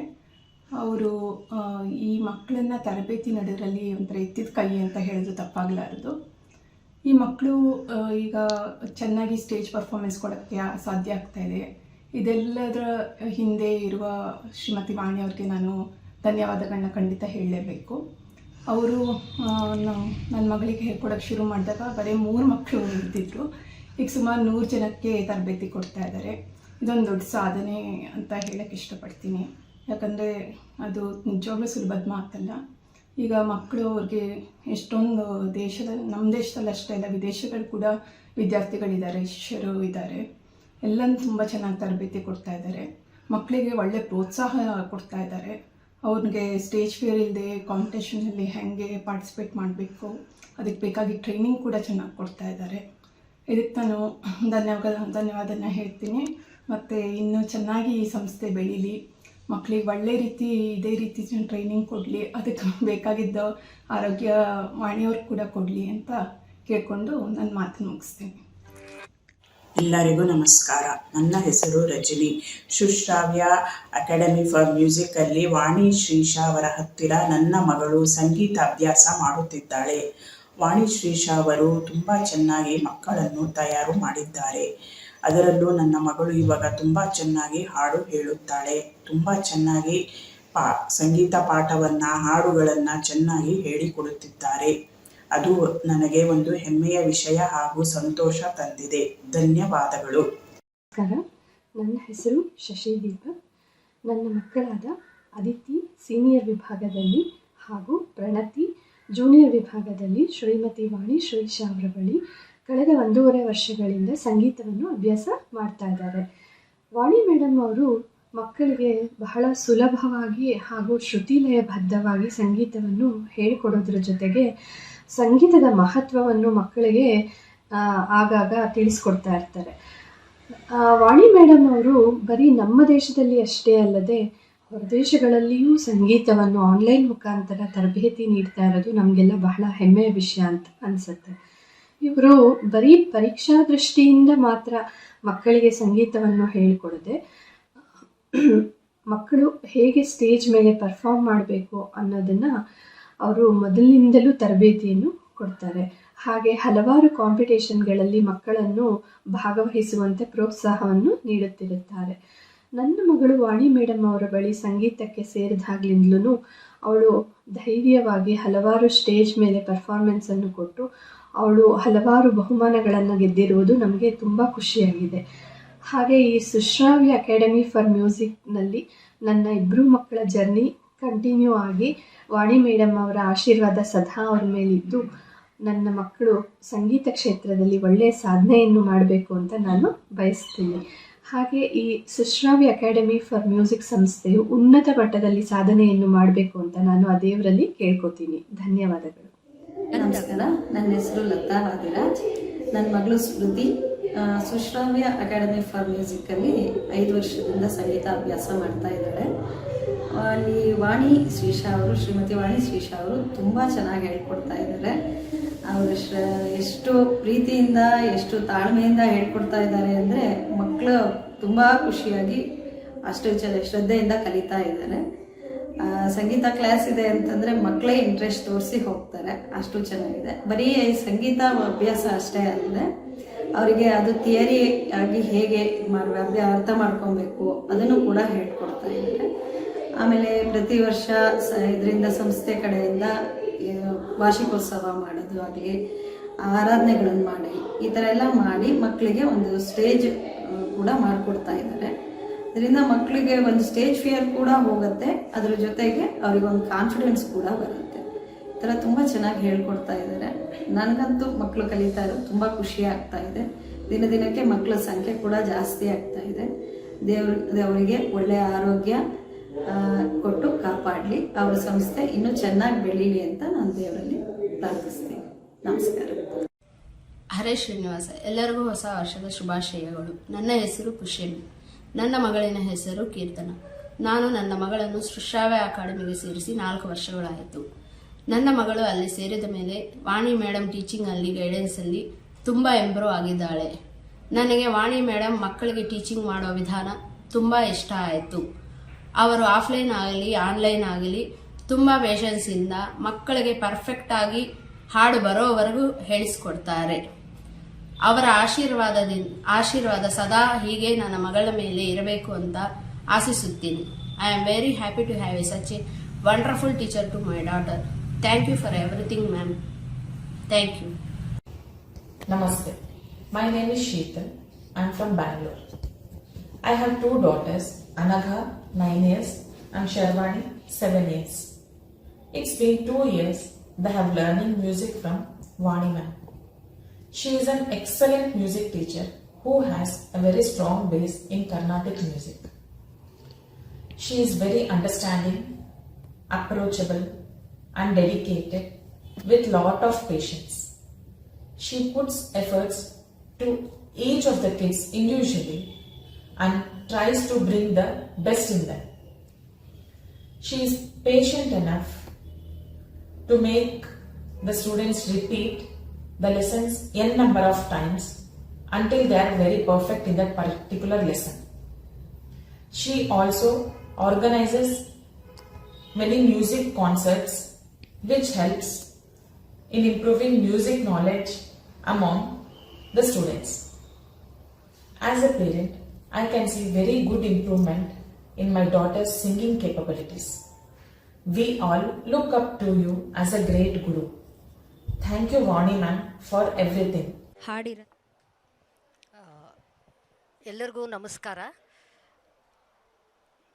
ಮೊದಲನೇದಾಗಿ ಸ್ವಲ್ಪ ತಡವಾಗಿ ಬಂದಿದ್ದಕ್ಕೆ ಕ್ಷಮೆ ಯಾಚಿಸ್ತಾ ಸರ್ಗೆ ಮತ್ತು ಪ್ರಭುಗಳಿಗೆ ನಮಸ್ಕಾರ ಮಾಡ್ತಾ ಎಲ್ಲ ಹಿರಿಯರಿಗೂ ವಂದಿಸುತ್ತಾ ಮಕ್ಕಳಿಗೆಲ್ಲ ಹಲೋ ಅಂತ ಹೇಳ್ತಾ ನಾನು ಒಂದು 10 ನಿಮಿಷ ಮಾತಾಡ್ತೀನಿ. ಮಾತಾಡ್ಬೋದಾ ಮಕ್ಕಳ? ಕೇಳಿಸ್ಕೊತೀರಾ? ಓಕೆ. ನಾವು ಇಲ್ಲಿ ಶಾಸ್ತ್ರೀಯ ಸಂಗೀತವನ್ನು ಕಲಿತಾ ಇದ್ದೀವಿ. ಮೊದಲನೇದಾಗಿ ನಮ್ಗೆ ಏನು ಅನ್ಸುತ್ತಪ್ಪ ಅಂದರೆ, ಯಾಕೆ ಕಲಿಬೇಕು ಶಾಸ್ತ್ರೀಯ ಸಂಗೀತ, ಎಷ್ಟು ಕಷ್ಟ ಅಲ್ವಾ ಅಂತ ಅನ್ನಿಸ್ಬಿಡುತ್ತೆ. ಹೌದಾ? ಯಾಕೆ? ತಾಳ ಹಾಕಬೇಕು, ನಾವು ಹಾಡ್ತಾ ಇರಬೇಕು, ಆ ಹಾಡಿನ ಅರ್ಥ ಏನು ಅಂತ ಗೊತ್ತಾಗಬೇಕು. ಅಷ್ಟೇ ಅಲ್ಲದೆ ನಾವು ನಮ್ಮ ಶಾರೀರವನ್ನೂ ಸಹ ಹಾಗೆ ನಾವು ಅದಕ್ಕೆ ತಕ್ಕನ ಹಾಗೆ ನಾವು ಮಾಡ್ಕೊತಾ ಇರಬೇಕು. ಇಷ್ಟೆಲ್ಲ ಕಷ್ಟವಾಗಿರೋ ಸಂಗೀತವನ್ನು ಕಲಿಬೇಕಾ ಅಂತ ಒಂದು ಕ್ವೆಶ್ಚನ್ ಬಂದ್ಬಿಡುತ್ತೆ. ಯಾಕೆಂದರೆ ಓದೋದಿರುತ್ತೆ, ಫಿಸಿಕ್ಸು ಮ್ಯಾಥ್ಸು ಇರುತ್ತೆ, ಸೈನ್ಸ್ ಇರುತ್ತೆ, ಅಷ್ಟರ ಮಧ್ಯೆ ಸಂಗೀತನೂ ಕಲಿಬೇಕಾ, ಡ್ಯಾನ್ಸ್ ಮಾಡಬೇಕಾ, ಡ್ರಾಯಿಂಗ್ ಕಲಿಬೇಕಾ ಅಂತ ಬರುತ್ತೆ. ಒಂದು ಹೇಳ್ತೀನಿ, ಲಿಯೋನಾರ್ಡೋ ಡಾವಿಂಚಿ ಅಂತ ಒಬ್ಬರು ತುಂಬ ಖ್ಯಾತವಾಗಿರುವಂಥ ಒಬ್ಬರು ವಿಜ್ಞಾನಿ ಇದ್ದರು. ಅವ್ರನ್ನ ವಿಜ್ಞಾನಿ ಅನ್ನಬೇಕಾ ಅಥವಾ ಆರ್ಟಿಸ್ಟ್ ಅನ್ಬೇಕಾ ಅಂತಲೇ ಗೊತ್ತಾಗ್ತಿರ್ಲಿಲ್ಲ. ಅವರು ಆಗಿನ ಕಾಲದಲ್ಲಿ ನಮಗೆಲ್ಲನೂ ನ್ಯಾಚುರಲ್ ಫಿಲಾಸಫಿ ಅಂತ ಇತ್ತು. ನ್ಯಾಚುರಲ್ ಫಿಲಾಸಫಿ ಅಂದರೆ ನಾವು ವಿಜ್ಞಾನವನ್ನೂ ಕಲಿತಾ ಇದ್ವಿ, ಅದರ ಜೊತೆಗೆ ಆರ್ಟನ್ನು ಕಲಿತಾ ಇದ್ವಿ. ಆದರೆ ಬರ್ತಾ ಬರ್ತಾ ಏನಾಯಿತು ಅಂದರೆ ವಿಜ್ಞಾನಕ್ಕೂ ಮತ್ತು ಕಲೆಗೂ ಇರುವಂತಹ ಭೇದ ಭಾವ ಜಾಸ್ತಿ ಆಗ್ತಾ ಹೋಗಿ ಇವಾಗ ಯಾವುದೋ ಒಂದು ಸಮಯದಲ್ಲಿ ನಾವು ಯಾವುದೋ ಒಂದನ್ನು ಮಾತ್ರ ಇಟ್ಕೋತೀವಿ. ಆದರೆ ನಾವು ಹಾಗೆ ಮಾಡಬಾರ್ದು. ಯಾಕೆ ಅಂತಂದರೆ ನಾವು ಸಂಗೀತವನ್ನು ಕಲಿತಾಗ ಅದು ನಮಗೆ ಏನು ಮಾಡುತ್ತಪ್ಪ ಅಂದರೆ ಕೆಲವು ಭಾಗಗಳನ್ನು ಉತ್ತೇಜಿಸುತ್ತೆ. ಯಾವುದು ಅಂತಂದರೆ ಮೊದಲನೇದು ಸ್ಮರಣೆ ಶಕ್ತಿ. ಮೊದಲನೇ ಸ್ಮರಣೆ ಶಕ್ತಿ ಅಂದರೆ ಇದು ನಾವೆಲ್ಲ ಯಾರ್ಯಾರು ಸಂಗೀತ ಕಲ್ತಿದ್ದೀವೋ ನಮಗೆಲ್ಲ ಗೊತ್ತಿರುತ್ತೆ. ನಾವು ಯಾವುದೋ ಒಂದು ಕೃತಿ ಅನುಪಲ್ಲವಿ ಏನು ಚರಣ ಏನು ಅಂತ ನಮಗೆ ಗೊತ್ತಿರಲ್ಲ. ಆದರೆ ಹಾಡೋಕ್ಕೆ ಶುರು ಮಾಡಿದ ತಕ್ಷಣ ಅದಾಗದೆ ಅನುಪಲ್ಲವಿ ಸ್ಥಳಕ್ಕೆ ಬಂದ ತಕ್ಷಣ ಅನುಪಲ್ಲವಿ ನೆನಪಾಗ್ಬಿಡುತ್ತೆ, ಚರಣಕ್ಕೆ ಬಂದ ತಕ್ಷಣ ಚರಣನೂ ನೆನಪಾಗ್ಬಿಡುತ್ತೆ. ಅಷ್ಟು ಸುಲಲಿತವಾಗಿ ಅದು ಹಾಡಿಸ್ಕೊಂಡು ಹೋಗುತ್ತೆ. ಆ ಥರ ಹಾಡಿಸ್ತಾ ಇದೆ ಅಂದರೆ ಏನರ್ಥ, ನಮಗೆ ಅದು ಒಂದು ಥರದ ಸ್ಮರಣೆಯ ಉತ್ತೇಜನೆಯನ್ನು ಮಾಡುತ್ತೆ. ಅಷ್ಟೇ ಅಲ್ಲದೆ ಭಾವನೆಗಳನ್ನು ಸಹ ಉತ್ತೇಜನ ಮಾಡುತ್ತೆ. ಭಾವನೆಗಳು ಅಂದರೆ ಏನು, ಇವಾಗ ಯಾವುದೋ ಒಂದು ಶ್ರೀ ಸತ್ಯನಾರಾಯಣ ಅಂತ ಒಂದು ಕೃತಿ ಹಾಡಿದ ತಕ್ಷಣ ನಮ್ಮ ಮನೆಯಲ್ಲಿ ನಾವು ಸತ್ಯನಾರಾಯಣದ ಪೂಜೆ ಮಾಡಿದಾಗ ನಾವು ಅದನ್ನು ಹಾಡಿದರೆ ನಮಗೆ ಆವತ್ತಿನ ದಿನಕ್ಕೆ ಅದು ಕರ್ಕೊಂಡು ಹೋಗುತ್ತೆ. ಈ ರೀತಿ ನಮಗೆ ಸಂಗೀತದಿಂದ ಎರಡು ಮುಖ್ಯವಾದ ಲಾಭಗಳು ಏನು, ಒಂದು ಸ್ಮರಣೆ ಉತ್ತೇಜನ ಮತ್ತು ಎರಡನೇದು ಭಾವನೆಗಳ ಉತ್ತೇಜನ. ಒಂಥರ ನಮ್ಮನ್ನು ಹುರಿದುಂಬಿಸುತ್ತೆ. ತುಂಬ ಬೇಜಾರಾಗಿದ್ದಾಗ ಒಂದು ಒಳ್ಳೆಯ ಸಂಗೀತವನ್ನು ಕೇಳಿಬಿಟ್ರೆ ತಕ್ಷಣ ನಮಗೆ ಏನಕ್ಕೆ ಬೇಜಾರಾಗಿತ್ತು ಅನ್ನೋದೇ ಮರ್ತು ಹೋಗುತ್ತೆ. ಅಷ್ಟು ಖುಷಿಯಾಗಿ ನಾವು ಹಾಡ್ತೀವಿ. ಮಾನವನ ವಿಕಾಸ ಆಗಬೇಕು ಅಂತಂದರೆ ನಮಗೆ ತುಂಬ ಶಕ್ತಿ ಮತ್ತು ಬಲ ಬಂದಿದ್ದು ಎರಡರಿಂದ ಅಂತೆ. ಮೊದಲನೇ ಬಲ ಬಂದಿದ್ದು ನಮಗೆ ನಮ್ಮ ಭಾಷೆಯಿಂದ, ಭಾಷೆಯ ಶಕ್ತಿ. ನಾವು ಭಾಷೆನ ಯಾವಾಗ ಮಾತಾಡ್ತಾ ಇದ್ವು, ಬೇರೆ ಪ್ರಾಣಿಗಳೆಲ್ಲ ಅಷ್ಟೊಂದು ಮಾತಾಡೋಕ್ಕೆ ಸಾಧ್ಯ ಇಲ್ಲ. ನಾವು ಮನುಷ್ಯರ ವಿಕಾಸನ ಅಥವಾ ಮಾನವ ವಿಕಾಸನಕ್ಕೆ ನಮಗೆ ಭಾಷೆ ತುಂಬ ಮುಖ್ಯ ಆಯಿತು. ಅದೇ ರೀತಿ ಸಂಗೀತದ ಶಕ್ತಿ ಕೂಡ ಇದೆ. ಸಂಗೀತ ಕೂಡ ನಮಗೆ ವಿಕಸನದ ಹಾದಿಗೆ ನಮಗೆ ಕರ್ಕೊಂಡು ಬಂದಿದೆ. ಹಾಗಾಗ್ಬಿಟ್ಟು ಸಂಗೀತವನ್ನು ನಾವು ಯಾವತ್ತೂ ಅದನ್ನು ಇದು ನನಗಲ್ಲ ಅನ್ನೋ ಹಾಗೆ ಇಲ್ಲ. ಸಂಗೀತವನ್ನು ನಾವು ನಮ್ಮ ಜೀವನದಲ್ಲೇ ಒಳಗೂಡಿಸ್ಕೋಬೇಕು. ಈಗ ಇನ್ನೊಂದು ಏನಪ್ಪ ಅಂತಂದರೆ, ಈ ಸಂಗೀತ ಯಾಕೆ ಕಲಿಬೇಕು ಅಂದರೆ ಇದು ಒಂದು ಅಮೂರ್ತವಾಗಿರುವಂಥದ್ದು. ಅಮೂರ್ತ ಅಂದರೆ ಏನು ಅಂದರೆ, ಇಂಗ್ಲೀಷ್ನಲ್ಲಿ ಹೇಳಬೇಕು ಅಂದರೆ ಆಬ್ಸ್ಟ್ರಾಕ್ಟ್ ಅಂತ. ಒಂದು ಉದಾಹರಣೆ ಕೊಡೋಣ. APPLE ಅಂದರೆ ಏನು? ವೆರಿ ಗುಡ್, ಆ್ಯಪಲ್ ಅಲ್ವಾ? ಆ್ಯಪಲ್ ಅಂದ ತಕ್ಷಣ ನಮಗೆ ಕಣ್ಣು ಮುಂದೆ APPLE ಅಂತ ಬಂತಾ? ಇಲ್ಲ ಅಲ್ವಾ? ಕಣ್ಣು ಮುಂದೆ ಒಂದು ಕೆಂಪು ಸೇಬು ಬಂತು ಅಲ್ವಾ? ಅಂದರೆ ಏನು, ಓದಿರೋದು APPLE ಆದ್ರೂ ಸಹ ನನಗೆ ಕಣ್ಣು ಮುಂದೆ ಬಂದಿದ್ದು ಸೇಬಿನ ಚಿತ್ರ ಅಲ್ವಾ? ಅದೇ ಥರ ಸಂಗೀತದಲ್ಲಿ ಸಹ 7 ಸ್ವರಗಳಿದೆ, ಸರಿಗಮ ಪದನಿ ಅಂತ. ಆದರೆ ಕೆಲವು ರೀತಿಯ ಪುನರಾವರ್ತನೆಗಳಾಗ್ಬೋದು ಅಥವಾ ಕೆಲವು ಥರದ ಜೋಡಣೆಗಳಾಗ್ಬೋದು. ಅದು ನೋಡಿದ ತಕ್ಷಣ ನನಗನ್ಸುತ್ತೆ, ಇದು ಇದೇ ರಾಗ, ಇದು ಇದೇ ಭಾವನೆ ಕೊಡುತ್ತೆ ಅಂತ. ನಿಪದಸ ಅಂತ ಬಂದ ತಕ್ಷಣ ಅದು ಇದು ಹರಿಕಾಂಬೋಜಿ ಆಗಿರ್ಬೋದೇ ಅಂತ ಅನ್ನಿಸ್ಬಿಡುತ್ತೆ. ಈ ರೀತಿ ನಮಗೆ ಅಮೂರ್ತವಾಗಿರುವಂಥದ್ದು ಸಂಗೀತ. ಈ ಸಂಗೀತ ನಮಗೇನು ಮಾಡುತ್ತೆ ಅಂತಂದರೆ ಸಿಕ್ಕಾಪಟ್ಟೆ ಸಹಾಯ ಮಾಡುತ್ತೆ. ನಾನು ಮಕ್ಕಳಿಗೆ ಆಗೋ ಥರ 3 ಮಾತ್ರ ಹೇಳ್ತೀನಿ ಇಲ್ಲಿ. ಮೊದಲನೇದು ಯಾವುದಪ್ಪ ಅಂದರೆ ಜೈವಿಕ ಮಟ್ಟ ಅಂತ. ಈಗ ಸರ್ ಇದ್ದಾರೆ, ಸರ್ರು ಈ ವಿಷಯದಲ್ಲಿ ತುಂಬ ವಿಶ್ಲೇಷಣೆ ಮಾಡಿದ್ದಾರೆ. ಮ್ಯೂಸಿಕ್ ಥೆರಪಿ ಅಂತ ಒಂದು ಇದೆ. ಅಂದರೆ ಏನು, ಕೆಲವು ರಾಗಗಳನ್ನು ಕೇಳ್ತಾ ಇದ್ದರೆ ಕ್ಯಾನ್ಸರ್ ಅಥವಾ BP ಅಥವಾ ಶುಗರ್ ಅಥವಾ ಡಯಾಬಿಟಿಸ್ ಅಥವಾ ಹಾರ್ಟ್ಗೆ ಸಂಬಂಧಪಟ್ಟಂಥ ರೋಗಗಳು, ಕೆಲವು ರಾಗಗಳನ್ನು ಕೇಳ್ತಾ ಇದ್ದರೆ ಅವೆಲ್ಲ ಕಡಿಮೆ ಆಗಿಬಿಡುತ್ತಂತೆ. ಈ ರೀತಿ ಸಂಗೀತಕ್ಕೆ ನಮ್ಮ ದೇಹದಲ್ಲಿ ಕೆಲವು ಕಮ್ಮಿ ಮಾಡೋದು ಜಾಸ್ತಿ ಮಾಡುವಂತಹ ಶಕ್ತಿ ಇದೆ. ಎರಡನೇದು ಯಾವುದು ಅಂದರೆ ಜೈವಿಕ ಶಕ್ತಿ ಅಂತ. ಜೈವಿಕ ಶಕ್ತಿ ಅಂದರೆ ಏನು ಅಂತಂದರೆ, ಇವಾಗ ನಮಗೆ ಯಾವುದೋ ಒಂದು ಹಾಡನ್ನು ಕೇಳಿದ್ರೆ ತಕ್ಷಣ ಮೈಯೆಲ್ಲ ಜುಮ್ ಅನ್ನತ್ತೆ, ಕೆಲವು ಸಾರಿ ರೋಮಾಂಚನ ಆಗುತ್ತೆ, ಕೆಲವು ಸಾರಿ ನಮ್ಮ ಮೈ ಮೇಲಿರೋ ಕೂದಲೆಲ್ಲ ನಿಂತ್ಕೊಂಡ್ಬಿಡುತ್ತೆ, ಅಥವಾ ಕೆಲವು ಸಾರಿ ಏನಾಗುತ್ತೆ ಅಂದರೆ ಕಣ್ಣಲ್ಲಿ ತನಗೆ ತಾನೇ ರಾರಾಮ ಇಂಟಿದಾಕ ಅಂತಂದ ತಕ್ಷಣ ರಾಮ ಬಂದ್ಬಿಟ್ಟು ಮನೆಗೆ, ತ್ಯಾಗರಾಜರ ಮನೆಗೆ. ನಿಜವಾಗಲೂ ನಮಗೆ ಗೊತ್ತಿಲ್ಲ, ಆದರೆ ಹಾಡು ಕೇಳಿ ನಮ್ಮ ಮನೆಗೆ ಆ ಥರ ರಾಮ ಬಂದರೆ ಎಷ್ಟು ಖುಷಿ ಆಗಲ್ವೇ ಅಲ್ವಾ? ಆ ರೀತಿಯ ಒಂದು ಭಾವನೆಗಳನ್ನು ಸಹ ಕೊಡುತ್ತೆ ಇದು. ಇಷ್ಟಲ್ಲದೆ ಮೂರನೇದು ನಮಗೆ ಮಾನಸಿಕ ಸಮತೋಲನವನ್ನು ಕೊಡುತ್ತೆ. ಸಂಗೀತ ಅನ್ನೋದು ಮಾನಸಿಕ ಸಮತೋಲನಕ್ಕೆ ನಾವು ಕಲ್ತ್ಕೋಬೇಕು. ಮಾನಸಿಕ ಸಮತೋಲನ ಅಂದರೆ ಏನು, ಇವಾಗ ಕೆಲವು ರಾಗಗಳನ್ನು ಹಾಡಿದ ತಕ್ಷಣ ತುಂಬ ಖುಷಿ ಆಗುತ್ತೆ. ಇವಾಗ ತಾನೇ ನಾನು ಕೆಳಗಡೆ ಇದ್ದಾಗ ಸುಶ್ರಾವ್ಯಾಗಿ ನೀವೆಲ್ಲ ಮಕ್ಕಳಿಗೆ ನಿಂತ್ಕೊಂಡು ಹಾಡ್ತಾ ಇದ್ರಿ, ತುಂಬ ಖುಷಿ ಆಯಿತು. ನಾನು ಬಂದಾಗ ನೀವು ನಿಂತಿದ್ರಿ, ಹಾಗಾಗಿ ಹೇಳಿದೆ, ತುಂಬ ಚೆನ್ನಾಗಿತ್ತು ಅದು. ಅದಾದಮೇಲೆ ಮೋಹನ ಬಂತು. ಏನು ಮೋಹನ ಅದು? 3 ಕಾಲಗಳಲ್ಲಿ ವರ್ಣ ನುಡಿಸೋದು ಅಂದರೆ ಕಷ್ಟ. ಅಷ್ಟು ನುಡ್ಸೋದು ಕಷ್ಟ ಅಂತಾದ್ರೂ ಅದು ಕೇಳಿಸ್ಕೊತಾ ಇದ್ದರೆ ನಾನು ಎಲ್ಲೋ ನೀರು ಬೀಳ್ತಾ ಇರೋ ಜಾಗದಲ್ಲಿದ್ದೀನೇನೋ ಅನ್ನೋ ಒಂದು ಭಾವ ಬಂದುಬಿಡ್ತು. ಅಷ್ಟು ಚೆನ್ನಾಗಿರೋವಂಥ ಒಂದು ಅಂದರೆ ಏನು, ರಾಗದ ಮಹತ್ವ ನೋಡಿ. ರಾಗ ಇರೋದು ಸರಿಗಪ್ಪ ದಸದಲ್ಲಿ, ಆದರೆ ನಾನು ಹೋಗಿದ್ದು ಯಾವುದೋ ಒಂದು ಮೌಂಟೇನ್ ಜಾಗದಲ್ಲಿ, ಅಲ್ಲಿ ಹೋಗಿ ಗಿರಿವನಗಳ ಮಧ್ಯೆ ನಾನು ಇದ್ದೀನೇನೋ ಅನ್ನೋ ಒಂದು ಭಾವನೆ ಬಂದುಬಿಡ್ತು. ಈ ರೀತಿ ಅದು ಮಾನಸಿಕದಲ್ಲಿ ಕೂಡ ನನಗೆ ಸಹಾಯವನ್ನು ಮಾಡುತ್ತೆ. ಹಾಗಾಗ್ಬಿಟ್ಟು ಕೆಲವು ರಾಗಗಳು, ಅಥವಾ ಎಲ್ಲ ರಾಗಗಳು ಹಾಗೆ ಇರುತ್ತೆ, ಕೆಲವು ರಾಗಗಳಲ್ಲಿ ಅದರದ್ದು ತುಂಬ ಬೇಗ ಬರುತ್ತೆ. ನಮಗೆ ಯಾವುದೋ ಒಂದು ಪ್ರಿಯವಾದ ರಾಗ ಇರುತ್ತೆ, ಆ ರಾಗದಿಂದ ನಾವು ಇನ್ನೆಲ್ಲಿಗೋ ಹೋಗ್ತೀವಿ. ಈ ರೀತಿ ನಮಗೆ ಸಂಗೀತ ಅನ್ನೋದು ಜೈವಿಕ ಮಟ್ಟದಲ್ಲಿ, ಭೌತಿಕ ಮಟ್ಟದಲ್ಲಿ, ಹಾಗೆಯೇ ಮಾನಸಿಕ ಮಟ್ಟದಲ್ಲಿಯೂ ಸಹ ನಮ್ಮ ಮೇಲೆ ಪ್ರಭಾವ ಬೀರ್ತಾ ಇರುತ್ತೆ. ಇಷ್ಟೆಲ್ಲ ಪ್ರಭಾವ ಬೀರ್ತಾ ಇದೆ, ಸಂತೋಷ. ಅದೇ ಇದಕ್ಕೆಲ್ಲ ಕಾರಣ ಏನು ಅಂತಂದರೆ, ನಾವು ಯಾವಾಗಲೂ ಸಂಗೀತ ಹಾಡಬೇಕಾದ್ರೆ ನಾವು ಯಾವುದೇ ಥರದ ಸಂಗೀತ ಆಡ್ಬೋದು. ನಾನು ಇಲ್ಲಿ ನನ್ಗೆ ಗೊತ್ತಿರೋದು ಕರ್ನಾಟಕ ಶಾಸ್ತ್ರೀಯ ಸಂಗೀತ ಆಗಿರೋದ್ರಿಂದ ಅದಕ್ಕೆ ಹೇಳ್ತಾ ಇದ್ದೀನಿ. ಆದರೆ ನಾವು ಹಿಂದೂಸ್ತಾನಿ ಆಗಿರ್ಬೋದು ಅಥವಾ ಪಾಪ್ ಜಾಝ್ ಆಗಿರ್ಬೋದು, ಯಾವುದೇ ಸಂಗೀತವನ್ನು ನಾವು ಕೇಳ್ತಾ ಇದ್ದರೆ ನಮ್ಮ ಮೆದುಳಿನಲ್ಲಿ ಒಂದು ಭಾಗ ಇದೆ, ಲಿಂಬಿಕ್ ಸಿಸ್ಟಮ್ ಅಂತ. ಆ ಲಿಂಬಿಕ್ ಸಿಸ್ಟಮ್ ಉತ್ತೇಜನಗೊಳ್ಳುತ್ತೆ. ಲಿಂಬಿಕ್ ಸಿಸ್ಟಮ್ ಏನಕ್ಕೆ ಬೇಕು ಅಂತಂದರೆ, ನಮಗೆ ಒಂದು ಥರದ ಏನೇನು ನೆನಪಿನ ಶಕ್ತಿಗೆ ಬೇಕಾಗುತ್ತೆ, ಅಥವಾ ನಮಗೆ ಎಷ್ಟೊಂದು ಸಾರಿ ಕೋಪ ಬರುತ್ತೆ, ಉದ್ವೇಗ ಬರುತ್ತೆ, ಅಥವಾ ಶಾಂತತೆ ಬರುತ್ತೆ, ಅಥವಾ ಕೆಲವು ಸಾರಿ ನಾನು ತಪಸ್ಸು ಮಾಡಿದಾಗ, ಮೆಡಿಟೇಷನ್ ಮಾಡಿದಾಗ ನನಗೆ ಒಂದು ಥರ ಕಾಮ್ನೆಸ್ ಬರುತ್ತೆ ಅಲ್ವಾ. ಇವೆಲ್ಲ ಆಗೋದು ಯಾವುದರಿಂದ ಅಂದರೆ ಲಿಂಬಿಕ್ ಸಿಸ್ಟಮಿಂದ. ಲಿಂಬಿಕ್ ಸಿಸ್ಟಮ್ ಎಲ್ಲ ಪ್ರಾಣಿಗಳಲ್ಲೂ ಇದೆ. ಎಲ್ಲ ಪ್ರಾಣಿಗಳು ಅಂದರೆ ಮೀನಿನಿಂದ ಮೇಲ್ಗಡೆ ಯಾವ್ಯಾವ ಪ್ರಾಣಿಗಳಿದೆಯೋ ಅವುಗಳೆಲ್ಲದರಲ್ಲೂ ಇದೆ. ಇಷ್ಟೇ ಅಲ್ಲದೆ ಗಿಡಗಳು ಕೂಡ ಸಂಗೀತ ಗೊತ್ತಿರುತ್ತೆ. ಅವುಗಳಲ್ಲಿ ಲಿಂಬಿಕ್ ಸಿಸ್ಟಮ್ ಇದೆಯಾ ಅಂದರೆ ಲಿಂಬಿಕ್ ಸಿಸ್ಟಮ್ ಇಲ್ಲ. ಆದರೆ ಇಲ್ಲಿ ದೊಡ್ಡ ಮಕ್ಕಳಿಗೆ ಗೊತ್ತಿರುತ್ತೆ, ಗ್ಸೈಲಮ್ ಅಂತ ಒಂದು ಇದೆ, ಅದು ನೀರನ್ನು ತೊಗೊಂಡು ಹೋಗ್ತಾ ಇರುತ್ತೆ, ಅದ್ರ ಮೇಲೆ ಪ್ರಭಾವ ಬೀರುತ್ತಂತೆ ಸಂಗೀತ ಕೇಳಿದ್ರೆ. ನಾವು ಒಂದು ಕಾಲೇಜಿನಲ್ಲಿ ನಾನು ಕೆಲಸ ಮಾಡ್ತಿದ್ದಾಗ ನಾನು ನೋಡಿದ್ದೀವಿ, ಒಂದು ರಿಸರ್ಚ್ ಮಾಡಿದ್ವಿ, ಅಲ್ಲಿ ನೀರು ಹಾಕಿ ನಾವು ಅದಕ್ಕೆ ಹಾಡ್ತಾ ಇದ್ವಿ. ಕೆಲವು ರಾಗಗಳು ನಾವು ಷಣ್ಮುಖ ಪ್ರಿಯ, ಸಿಂಹೇಂದ್ರ ಮಧ್ಯಮ, ಮತ್ತು ಈ ಕಡೆ ಮೋಹನ ಮತ್ತು ಕಲ್ಯಾಣಿ, ಈ 4-5 ರಾಗಗಳನ್ನು ಹಾಡ್ತಾ ಇದ್ದರೆ ನಾವು ಕಂಟ್ರೋಲ್ ಅಂತ ಮಾಡಿ ಯಾವ ರಾಗ ಹಾಡಿದ್ರೆ ಯಾವ ಗಿಡ ಎಷ್ಟು ಬೇಗ ಬೆಳೆಯುತ್ತೆ ಅನ್ನೋದನ್ನು ಕೂಡ ಸ್ಟಡಿ ಮಾಡಿದ್ವಿ.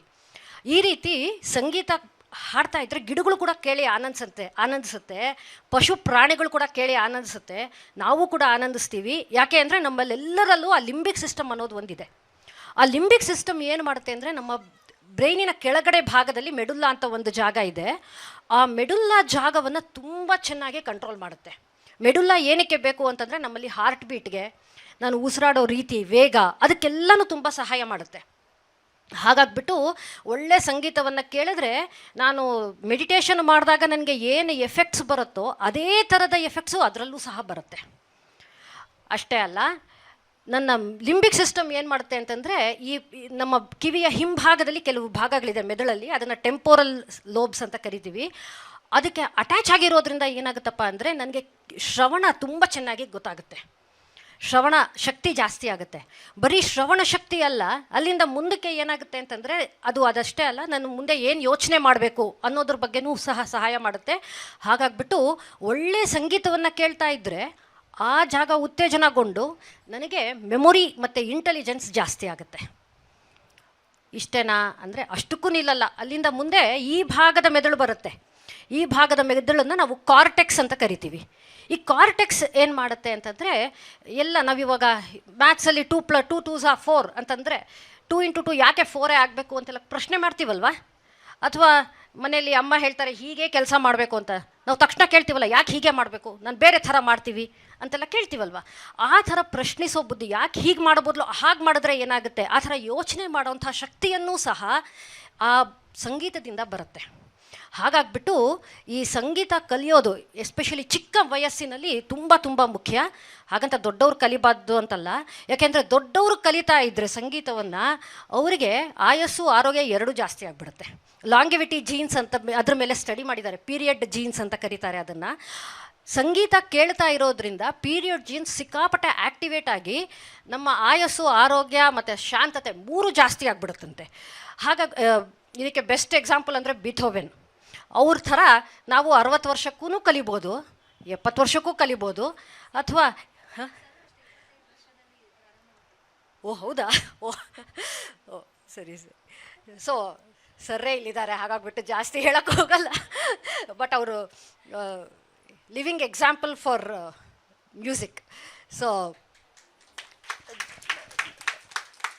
ಇಲ್ಲ, ಶಾಸ್ತ್ರೀಯ ಸಂಗೀತ ಇವಾಗ ಕರ್ನಾಟಕದಲ್ಲಿ ಇಷ್ಟರ ಮಟ್ಟಿಗೂ ಇರೋದು ಅಂದರೆ ಸರ್ ನಿಮ್ಮ ಕಾಣಿಕೆ ಅದಕ್ಕೆ ಬೇಕಾದಷ್ಟಿದೆ. ಯಾಕೆಂದರೆ ನೀವು ಒಂದು ಪ್ರವಚನ ಕೊಡೋದಾಗಿರ್ಬೋದು ಅಥವಾ ನೀವು ಸಂಗೀತ ಹೇಳ್ಕೊಡ್ತಾ ಇರೋದಾಗಿರ್ಬೋದು, ಎಷ್ಟು ಸ್ಟೂಡೆಂಟ್ಸನ್ನು ತಯಾರಿಸ್ಬಿಟ್ಟಿದ್ದೀರಾ.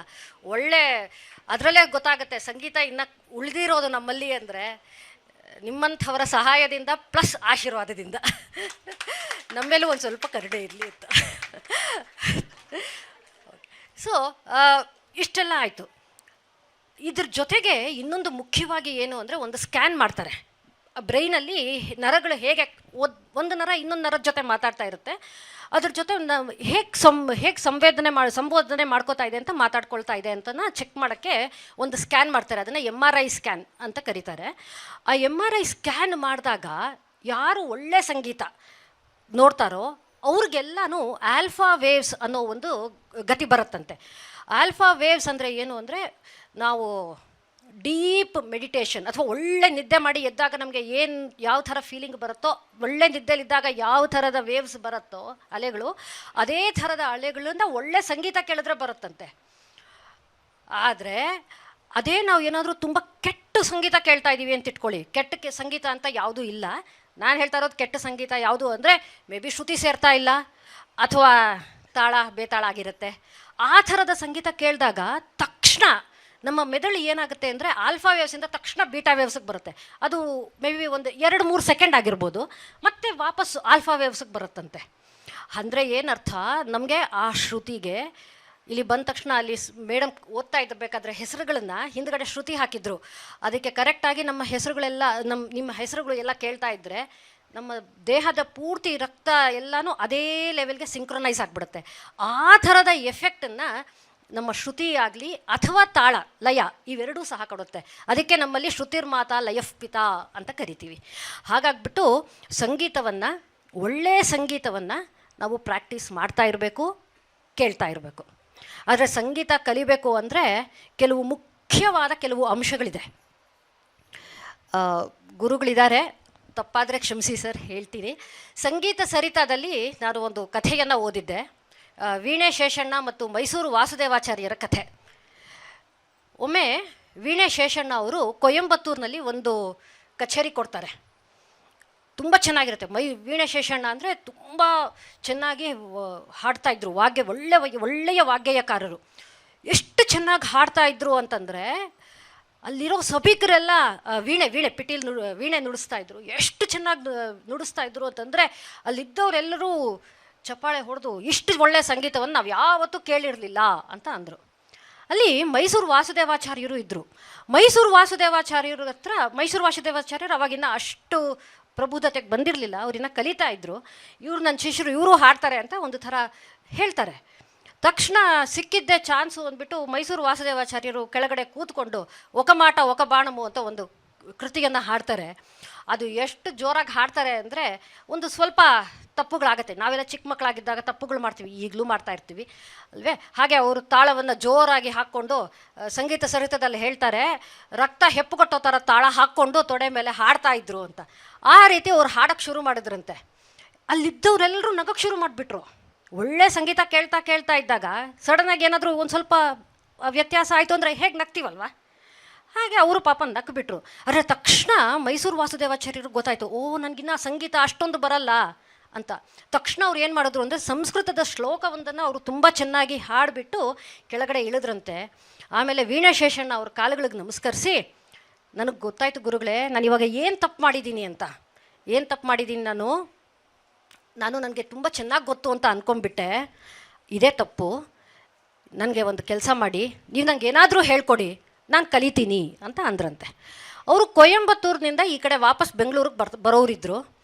ಬೆಂಗಳೂರಿಗೆ ಬರ್ತಾಯಿದ್ದಾರೆ. ವೀಣೆ ಶೇಷಣ್ಣನವ್ರದ್ದು ಒಂದು ಬೋಗಿ, ಮೈಸೂರು ವಾಸುದೇವಾಚಾರ್ಯರದು ಇನ್ನೊಂದು ಬೋಗಿ ಅಂದರೆ ಗೊತ್ತಲ್ವಾ, ಟ್ರೈನಲ್ಲಿ ಬೇರೆ ಬೇರೆ ಕಂಪಾರ್ಟ್ಮೆಂಟ್ ಇರುತ್ತಲ್ವ ಅದು. ಸರಿ, ನಾನು ನಿಮಗೆ ಅಟ್ಟತಾಳದ ವರ್ಣವನ್ನು ಹೇಳ್ಕೊಡ್ತೀನಿ, ನೀನು ಕಲ್ತ್ಕೋಬೇಕು ಅಂತ ಹೇಳಿದ್ರಂತೆ. ಸರಿ, ಭೈರವಿ ಅಟ್ಟತಾಳದ ವರ್ಣವನ್ನು ವೀಣೆ ಶೇಷಣ್ಣ ಅವ್ರಿಗೆ ಶುರು ಮಾಡಿದ್ರು. ಎಲ್ಲಿ? ಟ್ರೈನಲ್ಲಿ. ಒಂದೊಂದೇ ಸ್ಟಾಪಲ್ಲಿ ಬಂದುಬಿಟ್ಟು ಒಂದೊಂದು ಚರಣವನ್ನು ಹೇಳ್ಕೊಡ್ತಾ ಇದ್ರಂತೆ. ಅವರು ಬೆಂಗಳೂರು ಕಂಟೋನ್ಮೆಂಟ್ ಸ್ಟೇಷನ್ಗೆ ಬಂದ ಮೇಲೆ ವಾಸುದೇವಾಚಾರ್ಯರು ಪೂರ್ತಿಯಾಗಿ ಭೈರವಿ ಅಟ್ಟತಾಳದ ವರ್ಣವನ್ನು ಹಾಡಿ ಒಪ್ಸಿದ್ರಂತೆ.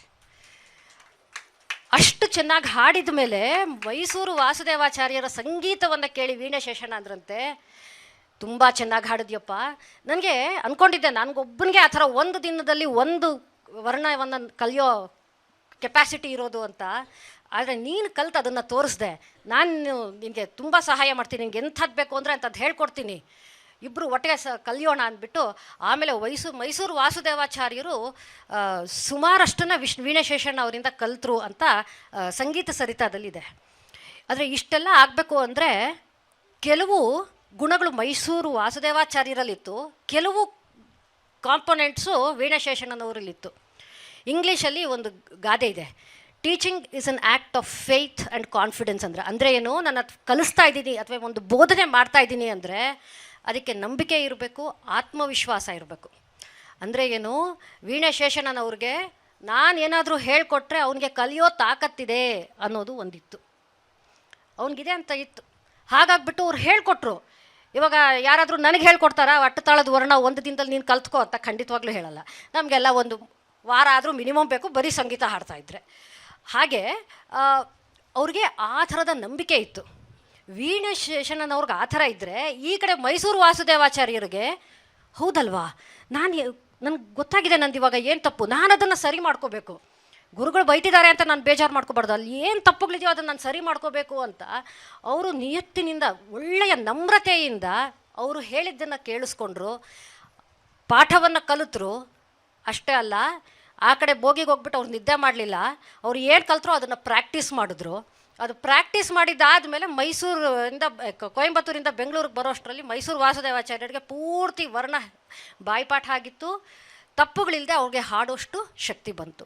ಈ ರೀತಿ ನಮಗೆಲ್ಲರಿಗೂ ಯಾವುದೇ ವಿದ್ಯೆ ಹತ್ತಬೇಕು ಅಂತಂದರೆ ನಮಗೆ ಒಳ್ಳೆಯ ನಮ್ರತೆ ಇರಬೇಕು, ಆತ್ಮವಿಶ್ವಾಸ ಇರಬೇಕು, ಅದರ ಜೊತೆಗೆ ವಾಡಿ ಮೇಡಮ್ ಥರ ಗುರುಗಳು ಸಿಗಬೇಕು. ಯಾಕೆಂದರೆ ನೀವೆಲ್ಲ ಇಷ್ಟು ಚೆನ್ನಾಗಿ ಹಾಡಿದ್ರಿ, ಅವ್ರಿಗೆ RKP ಸರ್ ಗುರುಗಳು.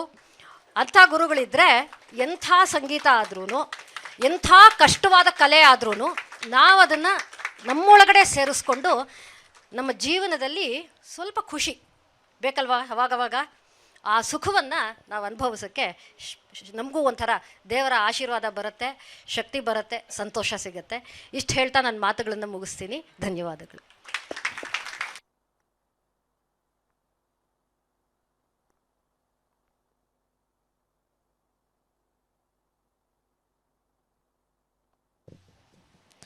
ನಮ್ಮ ಇತ್ತೀಚಿನ ಒತ್ತಡದ ಜೀವನದಲ್ಲಿ, ಬಿಡುವೇ ಇಲ್ಲದ ಈ ಜೀವನದಲ್ಲಿ ನಮ್ಮ ಶಾಸ್ತ್ರೀಯ ಸಂಗೀತ ಮೂಲೆ ಗುಂಪಾಗುತ್ತಿದೆ. ಆದರೆ ನಮ್ಮ ಮನಸ್ಸಿನ ನೆಮ್ಮದಿಗೆ ಶಾಸ್ತ್ರೀಯ ಸಂಗೀತ ಎಷ್ಟು ಮುಖ್ಯ ಎಂಬುದನ್ನು ಸೊಗಸಾಗಿ ನಿರೂಪಿಸಿದ್ದಾರೆ ಡಾಕ್ಟರ್ ವಾಣಿಶ್ರೀಯವರು. ಸಂಗೀತಕ್ಕೆ ಸ್ಮರಣ ಶಕ್ತಿಯನ್ನು ವೃದ್ಧಿಸುವ ಶಕ್ತಿ ಇದೆ, ಹಾಗೆ ಸಂಗೀತ ರೋಗ ನಿವಾರಕ ಶಕ್ತಿ ಕೂಡ ಹೊಂದಿದೆ. ಮನುಷ್ಯನ ಪೂರ್ಣ ವಿಕಾಸನಕ್ಕೆ ಸಂಗೀತ ಎಷ್ಟು ಮುಖ್ಯ ಎಂದು ತಿಳಿಸಿಕೊಟ್ಟ ವಾಣಿಶ್ರೀಯವರಿಗೆ ಮತ್ತೊಮ್ಮೆ ಧನ್ಯವಾದಗಳು. ನಮ್ಮ ಇನ್ನೋರ್ವ ಅತಿಥಿಗಳಾದ ಖ್ಯಾತ ಭೌತಶಾಸ್ತ್ರಜ್ಞರಾದ ಶ್ರೀ ಗುರುಪ್ರಸಾದ್ ಅಥಣಿ ಅವರಿಂದ ಕಿರುನುಡಿ. ಅತಿಥಿಗಳಾದ RKP ಸರ್ ಅವ್ರಿಗೂ, ಆಮೇಲೆ ನಮ್ಮ ಹಿರಿಯರಾದ ಹರಿದಾಸ್ ಭಟ್ ಸರ್ ಅವ್ರಿಗೂ ಮತ್ತು ಬಂದಿರತಕ್ಕಂಥ ಎಲ್ಲರಿಗೂ ನಮಸ್ಕಾರ ಮಾಡ್ತಾ ನಾನು ಒಂದು 4 ಮಾತು ಹೇಳ್ತೀನಿ. ನನಗೆ ಇವತ್ತು ಅವರು ಮಾತಾಡಿ ಅಂತ ಕರೆದಾಗ ಒಂದು ವಿಶಿಷ್ಟವಾದ ಟಾಪಿಕ್ ಮಾತಾಡೋಣ ಅಂತ ನನಗೆ ಇಷ್ಟ ಆಯಿತು. ಎಲ್ಲರಿಗೂ ಅದು ಅತ್ಯಂತ ಬೇಕಾಗಿರ್ತಕ್ಕಂಥ ಟಾಪಿಕ್ಕು, ಆದರೂ ಯಾರು ಜಾಸ್ತಿ ಅದ್ರ ಬಗ್ಗೆ ಮಾತಾಡಲ್ಲ. ಸೊ ಯಾಕಂದರೆ ಸ್ವಲ್ಪ ಕಷ್ಟ ಅದ್ರ ಬಗ್ಗೆ ಮಾತಾಡೋದು. ಅಂಥದ್ದೊಂದು ಟಾಪಿಕ್ನ ನಾನು ಎತ್ಕೊಂಡಿದ್ದೀನಿ. ಸೊ ಹಾಗಾಗಿ ಸ್ವಲ್ಪ ಬೇರೆ ರೀತಿಯಲ್ಲಿ ಹೋಗುತ್ತೆ ಈ ಟಾಪಿಕ್. ಸ್ವಲ್ಪ ಗಮನ ಇಟ್ಟು ಕೇಳಿ. ಓಕೆ, ಇದು ಟಾಪಿಕ್ ಏನಂದರೆ ಸಂಗೀತಕ್ಕೆ ಸಂಬಂಧಪಟ್ಟಿದ್ದಲ್ಲ, ಇದು ಸ್ವಲ್ಪ ಡಿಫ್ರೆಂಟ್ ಆಗಿರ್ತಕ್ಕಂಥ ಟಾಪಿಕ್ಕು. ಆದರೆ ಇಲ್ಲಿ ನೆರೆದಿರ್ತಕ್ಕಂಥ ಬಹಳಷ್ಟು ಜನ ಪೇರೆಂಟ್ಸ್ಗಳಿಗೆ ಮುಖ್ಯವಾಗಿ it may be interesting. Okay, topic ಏನು ಅಂದರೆ ನಮ್ಮ ಮಕ್ಕಳನ್ನು ನಾವು ಬುದ್ಧಿವಂತರನ್ನಾಗಿ ಮಾಡೋದು ಹೇಗೆ ಅಂತ. ಮಕ್ಕಳನ್ನು ಬುದ್ಧಿವಂತರಾಗಿ ಮಾಡೋದು ಹೇಗೆ ಅನ್ನೋದನ್ನು ಎಲ್ಲರಿಗೂ ಬೇಕು, ಯಾರಿಗೆ ಬೇಡ, ಎಲ್ಲರಿಗೂ ಅವ್ರವ್ರ ಮಕ್ಕಳು ಬುದ್ಧಿವಂತರಾಗಬೇಕು, ಹೌದಾ? ಸೊ ಅದನ್ನು ಮಾಡೋದು ಹೇಗೆ? ನಾವು ನಮ್ಮ ಮಕ್ಕಳು ಬುದ್ಧಿವಂತರು ಆಗಿದ್ದಾರೋ ಇಲ್ಲೋ ಅನ್ನೋದು ನಾವು ಬರೀ ಸ್ಕೂಲ್ನಲ್ಲಿ ಪರೀಕ್ಷೆ ಒಳಗೆ ಬರೋ ಮಾರ್ಕ್ಸ್ ನೋಡಿ ಕಂಡುಹಿಡಿಯೋದ್ರಿಂದ ಗೊತ್ತಾಗೋದಲ್ಲ ಅದು. ಓಕೆ, ಅವರು ಹೇಗೆ ಬುದ್ಧಿವಂತಿಕೆ ಅಂದರೆ ಏನು? ಫಸ್ಟ್ ಅದೇ ಪ್ರಶ್ನೆ ಬರುತ್ತೆ, ಬುದ್ಧಿವಂತಿಕೆ ಅಂದರೆ ಏನು ಅಂತ. ಸೊ ಇದು ಹೆಂಗಪ್ಪ ಅಂತಂದರೆ, ಕೆಲವರು ಚೆನ್ನಾಗಿ ಪುಸ್ತಕಗಳನ್ನು ಓದಿದರೆ, ಜ್ಞಾನ ಜಾಸ್ತಿ ಇದ್ದರೆ, ಜ್ಞಾನ ತುಂಬ ತುಂಬಿಕೊಂಡ್ರೆ ಬುದ್ಧಿವಂತಿಕೆ ಬರುತ್ತೆ ಅಂತ ಒಂದು ಭಾವನೆ. ಓಕೆ, ಇದು ಹೆಂಗೆ ಅಂದರೆ, ಜ್ಞಾನ ಜಾಸ್ತಿ ಆದರೆ ಬುದ್ಧಿವಂತಿಕೆ ಜಾಸ್ತಿ ಆಗುತ್ತಾ ಅನ್ನೋದು ಪ್ರಶ್ನೆಗೆ ಉತ್ತರ ನಾನು ಈ ಥರ ಹೇಳ್ತೀನಿ. ಏನಂದರೆ, ಆಹಾರ ಜಾಸ್ತಿ ತಿಂದರೆ ಶಕ್ತಿ ಜಾಸ್ತಿ ಆಗತ್ತೆ ಅಂತ. ಹೌದಾ? ಆಗತ್ತಾ? ಆಹಾರ ಜಾಸ್ತಿ ತಿಂದರೆ ಶಕ್ತಿ ಜಾಸ್ತಿ ಆಗತ್ತಾ? ಆಗಲ್ಲ ಅಲ್ವಾ? ಆಹಾರ ಜಾಸ್ತಿ ತಿಂದಾಕ್ಷಣ ಶಕ್ತಿ ಜಾಸ್ತಿ ಆಗುತ್ತೆ ಅಂತ ಏನಿಲ್ಲ. ಆದರೆ ಅದೇ ರೀತಿ ಜ್ಞಾನವನ್ನು ಜಾಸ್ತಿ ಪುಸ್ತಕಗಳು, ಎಲ್ಲ ಪುಸ್ತಕ, ಎನ್ಸೈಕ್ಲೋಪೀಡಿಯಾ, ಡಿಕ್ಷನರಿ ಎಲ್ಲ ಓದ್ಬಿಡ್ತೀನಪ್ಪ ನಾನು, ಬುದ್ಧಿವಂತ ಆಗ್ಬಿಡ್ತೀನಾ? ಇಲ್ಲ ಅಲ್ವಾ? ಸೊ ಬುದ್ಧಿವಂತ ಆಗಬೇಕು ಅಂತಂದರೆ, ನಮ್ಮ ದೇಹದಲ್ಲಿ ಶಕ್ತಿ ಬರಬೇಕು ಅಂದರೆ ಆಹಾರ ಸರಿಯಾಗಿರ್ತಕ್ಕಂಥ ಸಮತೋಲನ ಆಹಾರ ಇರಬೇಕು, ಅದಕ್ಕೆ ಬೇಕಾಗಿರ್ತಕ್ಕಂಥ ಸರಿಯಾಗಿ ವ್ಯಾಯಾಮ ಇರಬೇಕು. ಇವೆಲ್ಲ ಮಾಡಿದ್ರೆ ಮಾತ್ರ ನಮ್ಮ ದೇಹದಲ್ಲಿ ಶಕ್ತಿ ಬರುತ್ತೆ, ಹೌದಾ? ಇದೇ ರೀತಿ ನಾವು ಯಾವ ರೀತಿ ಫುಡ್ ಮತ್ತು ಆಹಾರದ ಬಗ್ಗೆ ಯೋಚನೆ ಮಾಡ್ತೀವೋ ಅದೇ ರೀತಿ ನಮ್ಮ ಮಿದುಳಿನ ಬಗ್ಗೆನೂ ಯೋಚನೆ ಮಾಡಬೇಕು. ಅಂದರೆ ನಮಗೆ ಬುದ್ಧಿವಂತಿಕೆ ಬರಬೇಕು ಮಕ್ಕಳಿಗೆ ಅಂತಂದರೆ, ಅವರಿಗೆ ಸರಿಯಾದ ಮಿದುಳಿನ ಆಹಾರ ಅಂದರೆ ಜ್ಞಾನ, ಸರಿಯಾದ ರೀತಿಯ ಜ್ಞಾನ ಬರಬೇಕು. ಮತ್ತು ಆ ಜ್ಞಾನವನ್ನು ಒಳಗಡೆ ನಾವು ಅರಗಿಸ್ಕೊಳ್ಳೋಕ್ಕಾಗಬೇಕು. ಅದು ಅರಗಿಸ್ಕೊಂಡು ಅದನ್ನು ಉಪಯೋಗಿಸ್ಕೊಳ್ಳೋಕ್ಕಾಗಬೇಕು. ಅದಾಗಬೇಕು ಅಂತಂದರೆ ಏನು ಮಾಡಬೇಕು? ಅದಕ್ಕೆ ಬೇಕಾಗಿರ್ತಕ್ಕಂಥ ಮಿದುಳಿನ ಎಕ್ಸಸೈಸಸ್, ಮಿದುಳಿನ ವ್ಯಾಯಾಮಗಳು ಆಗಬೇಕು. ಓಕೆ, ಸೊ ಇವೆರಡನ್ನೂ ಮಾಡಿದಾಗ ಮಾತ್ರ ಒಂದು ಸಮತೋಲನವಾಗಿರ್ತಕ್ಕಂಥ ಜ್ಞಾನ ನಮಗೆ ಬಂದು ಅದು ಸರಿಯಾಗಿರ್ತಕ್ಕಂಥ ಮಿದುಳಿನ ವ್ಯಾಯಾಮ ಆಗಿ ಒಳಗಡೆ ಹೋದರೆ ನಮ್ಮಲ್ಲಿ ಬುದ್ಧಿವಂತಿಕೆ ಅಂತ ಒಂದು ಬರುತ್ತೆ ಮಕ್ಕಳಲ್ಲಿ. ಸೊ ಈ ಬುದ್ಧಿವಂತಿಕೆ ಇದ್ದರೆ ಸಾಕಷ್ಟು ಮುಂದೆ ಉಪಯೋಗ ಆಗುತ್ತೆ ಎಲ್ಲ ವಿಚಾರದಲ್ಲೂ. ಬರೀ ಮಾರ್ಕ್ಸ್ ತೊಳೆದು ಒಂದೇ ಅಲ್ಲ, ಜೀವನದಲ್ಲಿ ಬುದ್ಧಿವಂತಿಕೆ ಬಹಳ ಇಂಪಾರ್ಟೆಂಟು. ಆದರೆ ಜೀವನದಲ್ಲಿ ಬುದ್ಧಿವಂತಿಕೆ ಒಂದೇ ಇಂಪಾರ್ಟೆಂಟ್ ಅಲ್ಲ.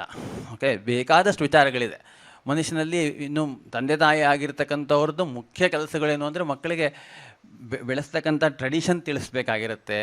ಅವರಿಗೆ ಮಕ್ಕಳಿಗೆ ಕರುಣೆ, ಪ್ರೀತಿ ಅಂದ್ರೇನು ಅಂತ ಹೇಳ್ಕೊಡ್ಬೇಕು. ಇನ್ನು ಸಾಕಷ್ಟು ಎಥಿಕ್ಸ್ ಅಂದ್ರೇನು, ಮಾರಲ್ಸ್ ಅಂದ್ರೇನು ಇವನ್ನೆಲ್ಲ ಹೇಳ್ಕೊಡ್ಬೇಕು. ರಿಲೇಷನ್ಶಿಪ್ ಹೆಂಗಿರಬೇಕು ಒಬ್ಬರ ಮಧ್ಯ ಇನ್ನೊಬ್ಬರ ಮಧ್ಯ ಅನ್ನೋದನ್ನ ಹೇಳ್ಕೊಡೋದು, ಅವೆಲ್ಲ ಇರುತ್ತೆ.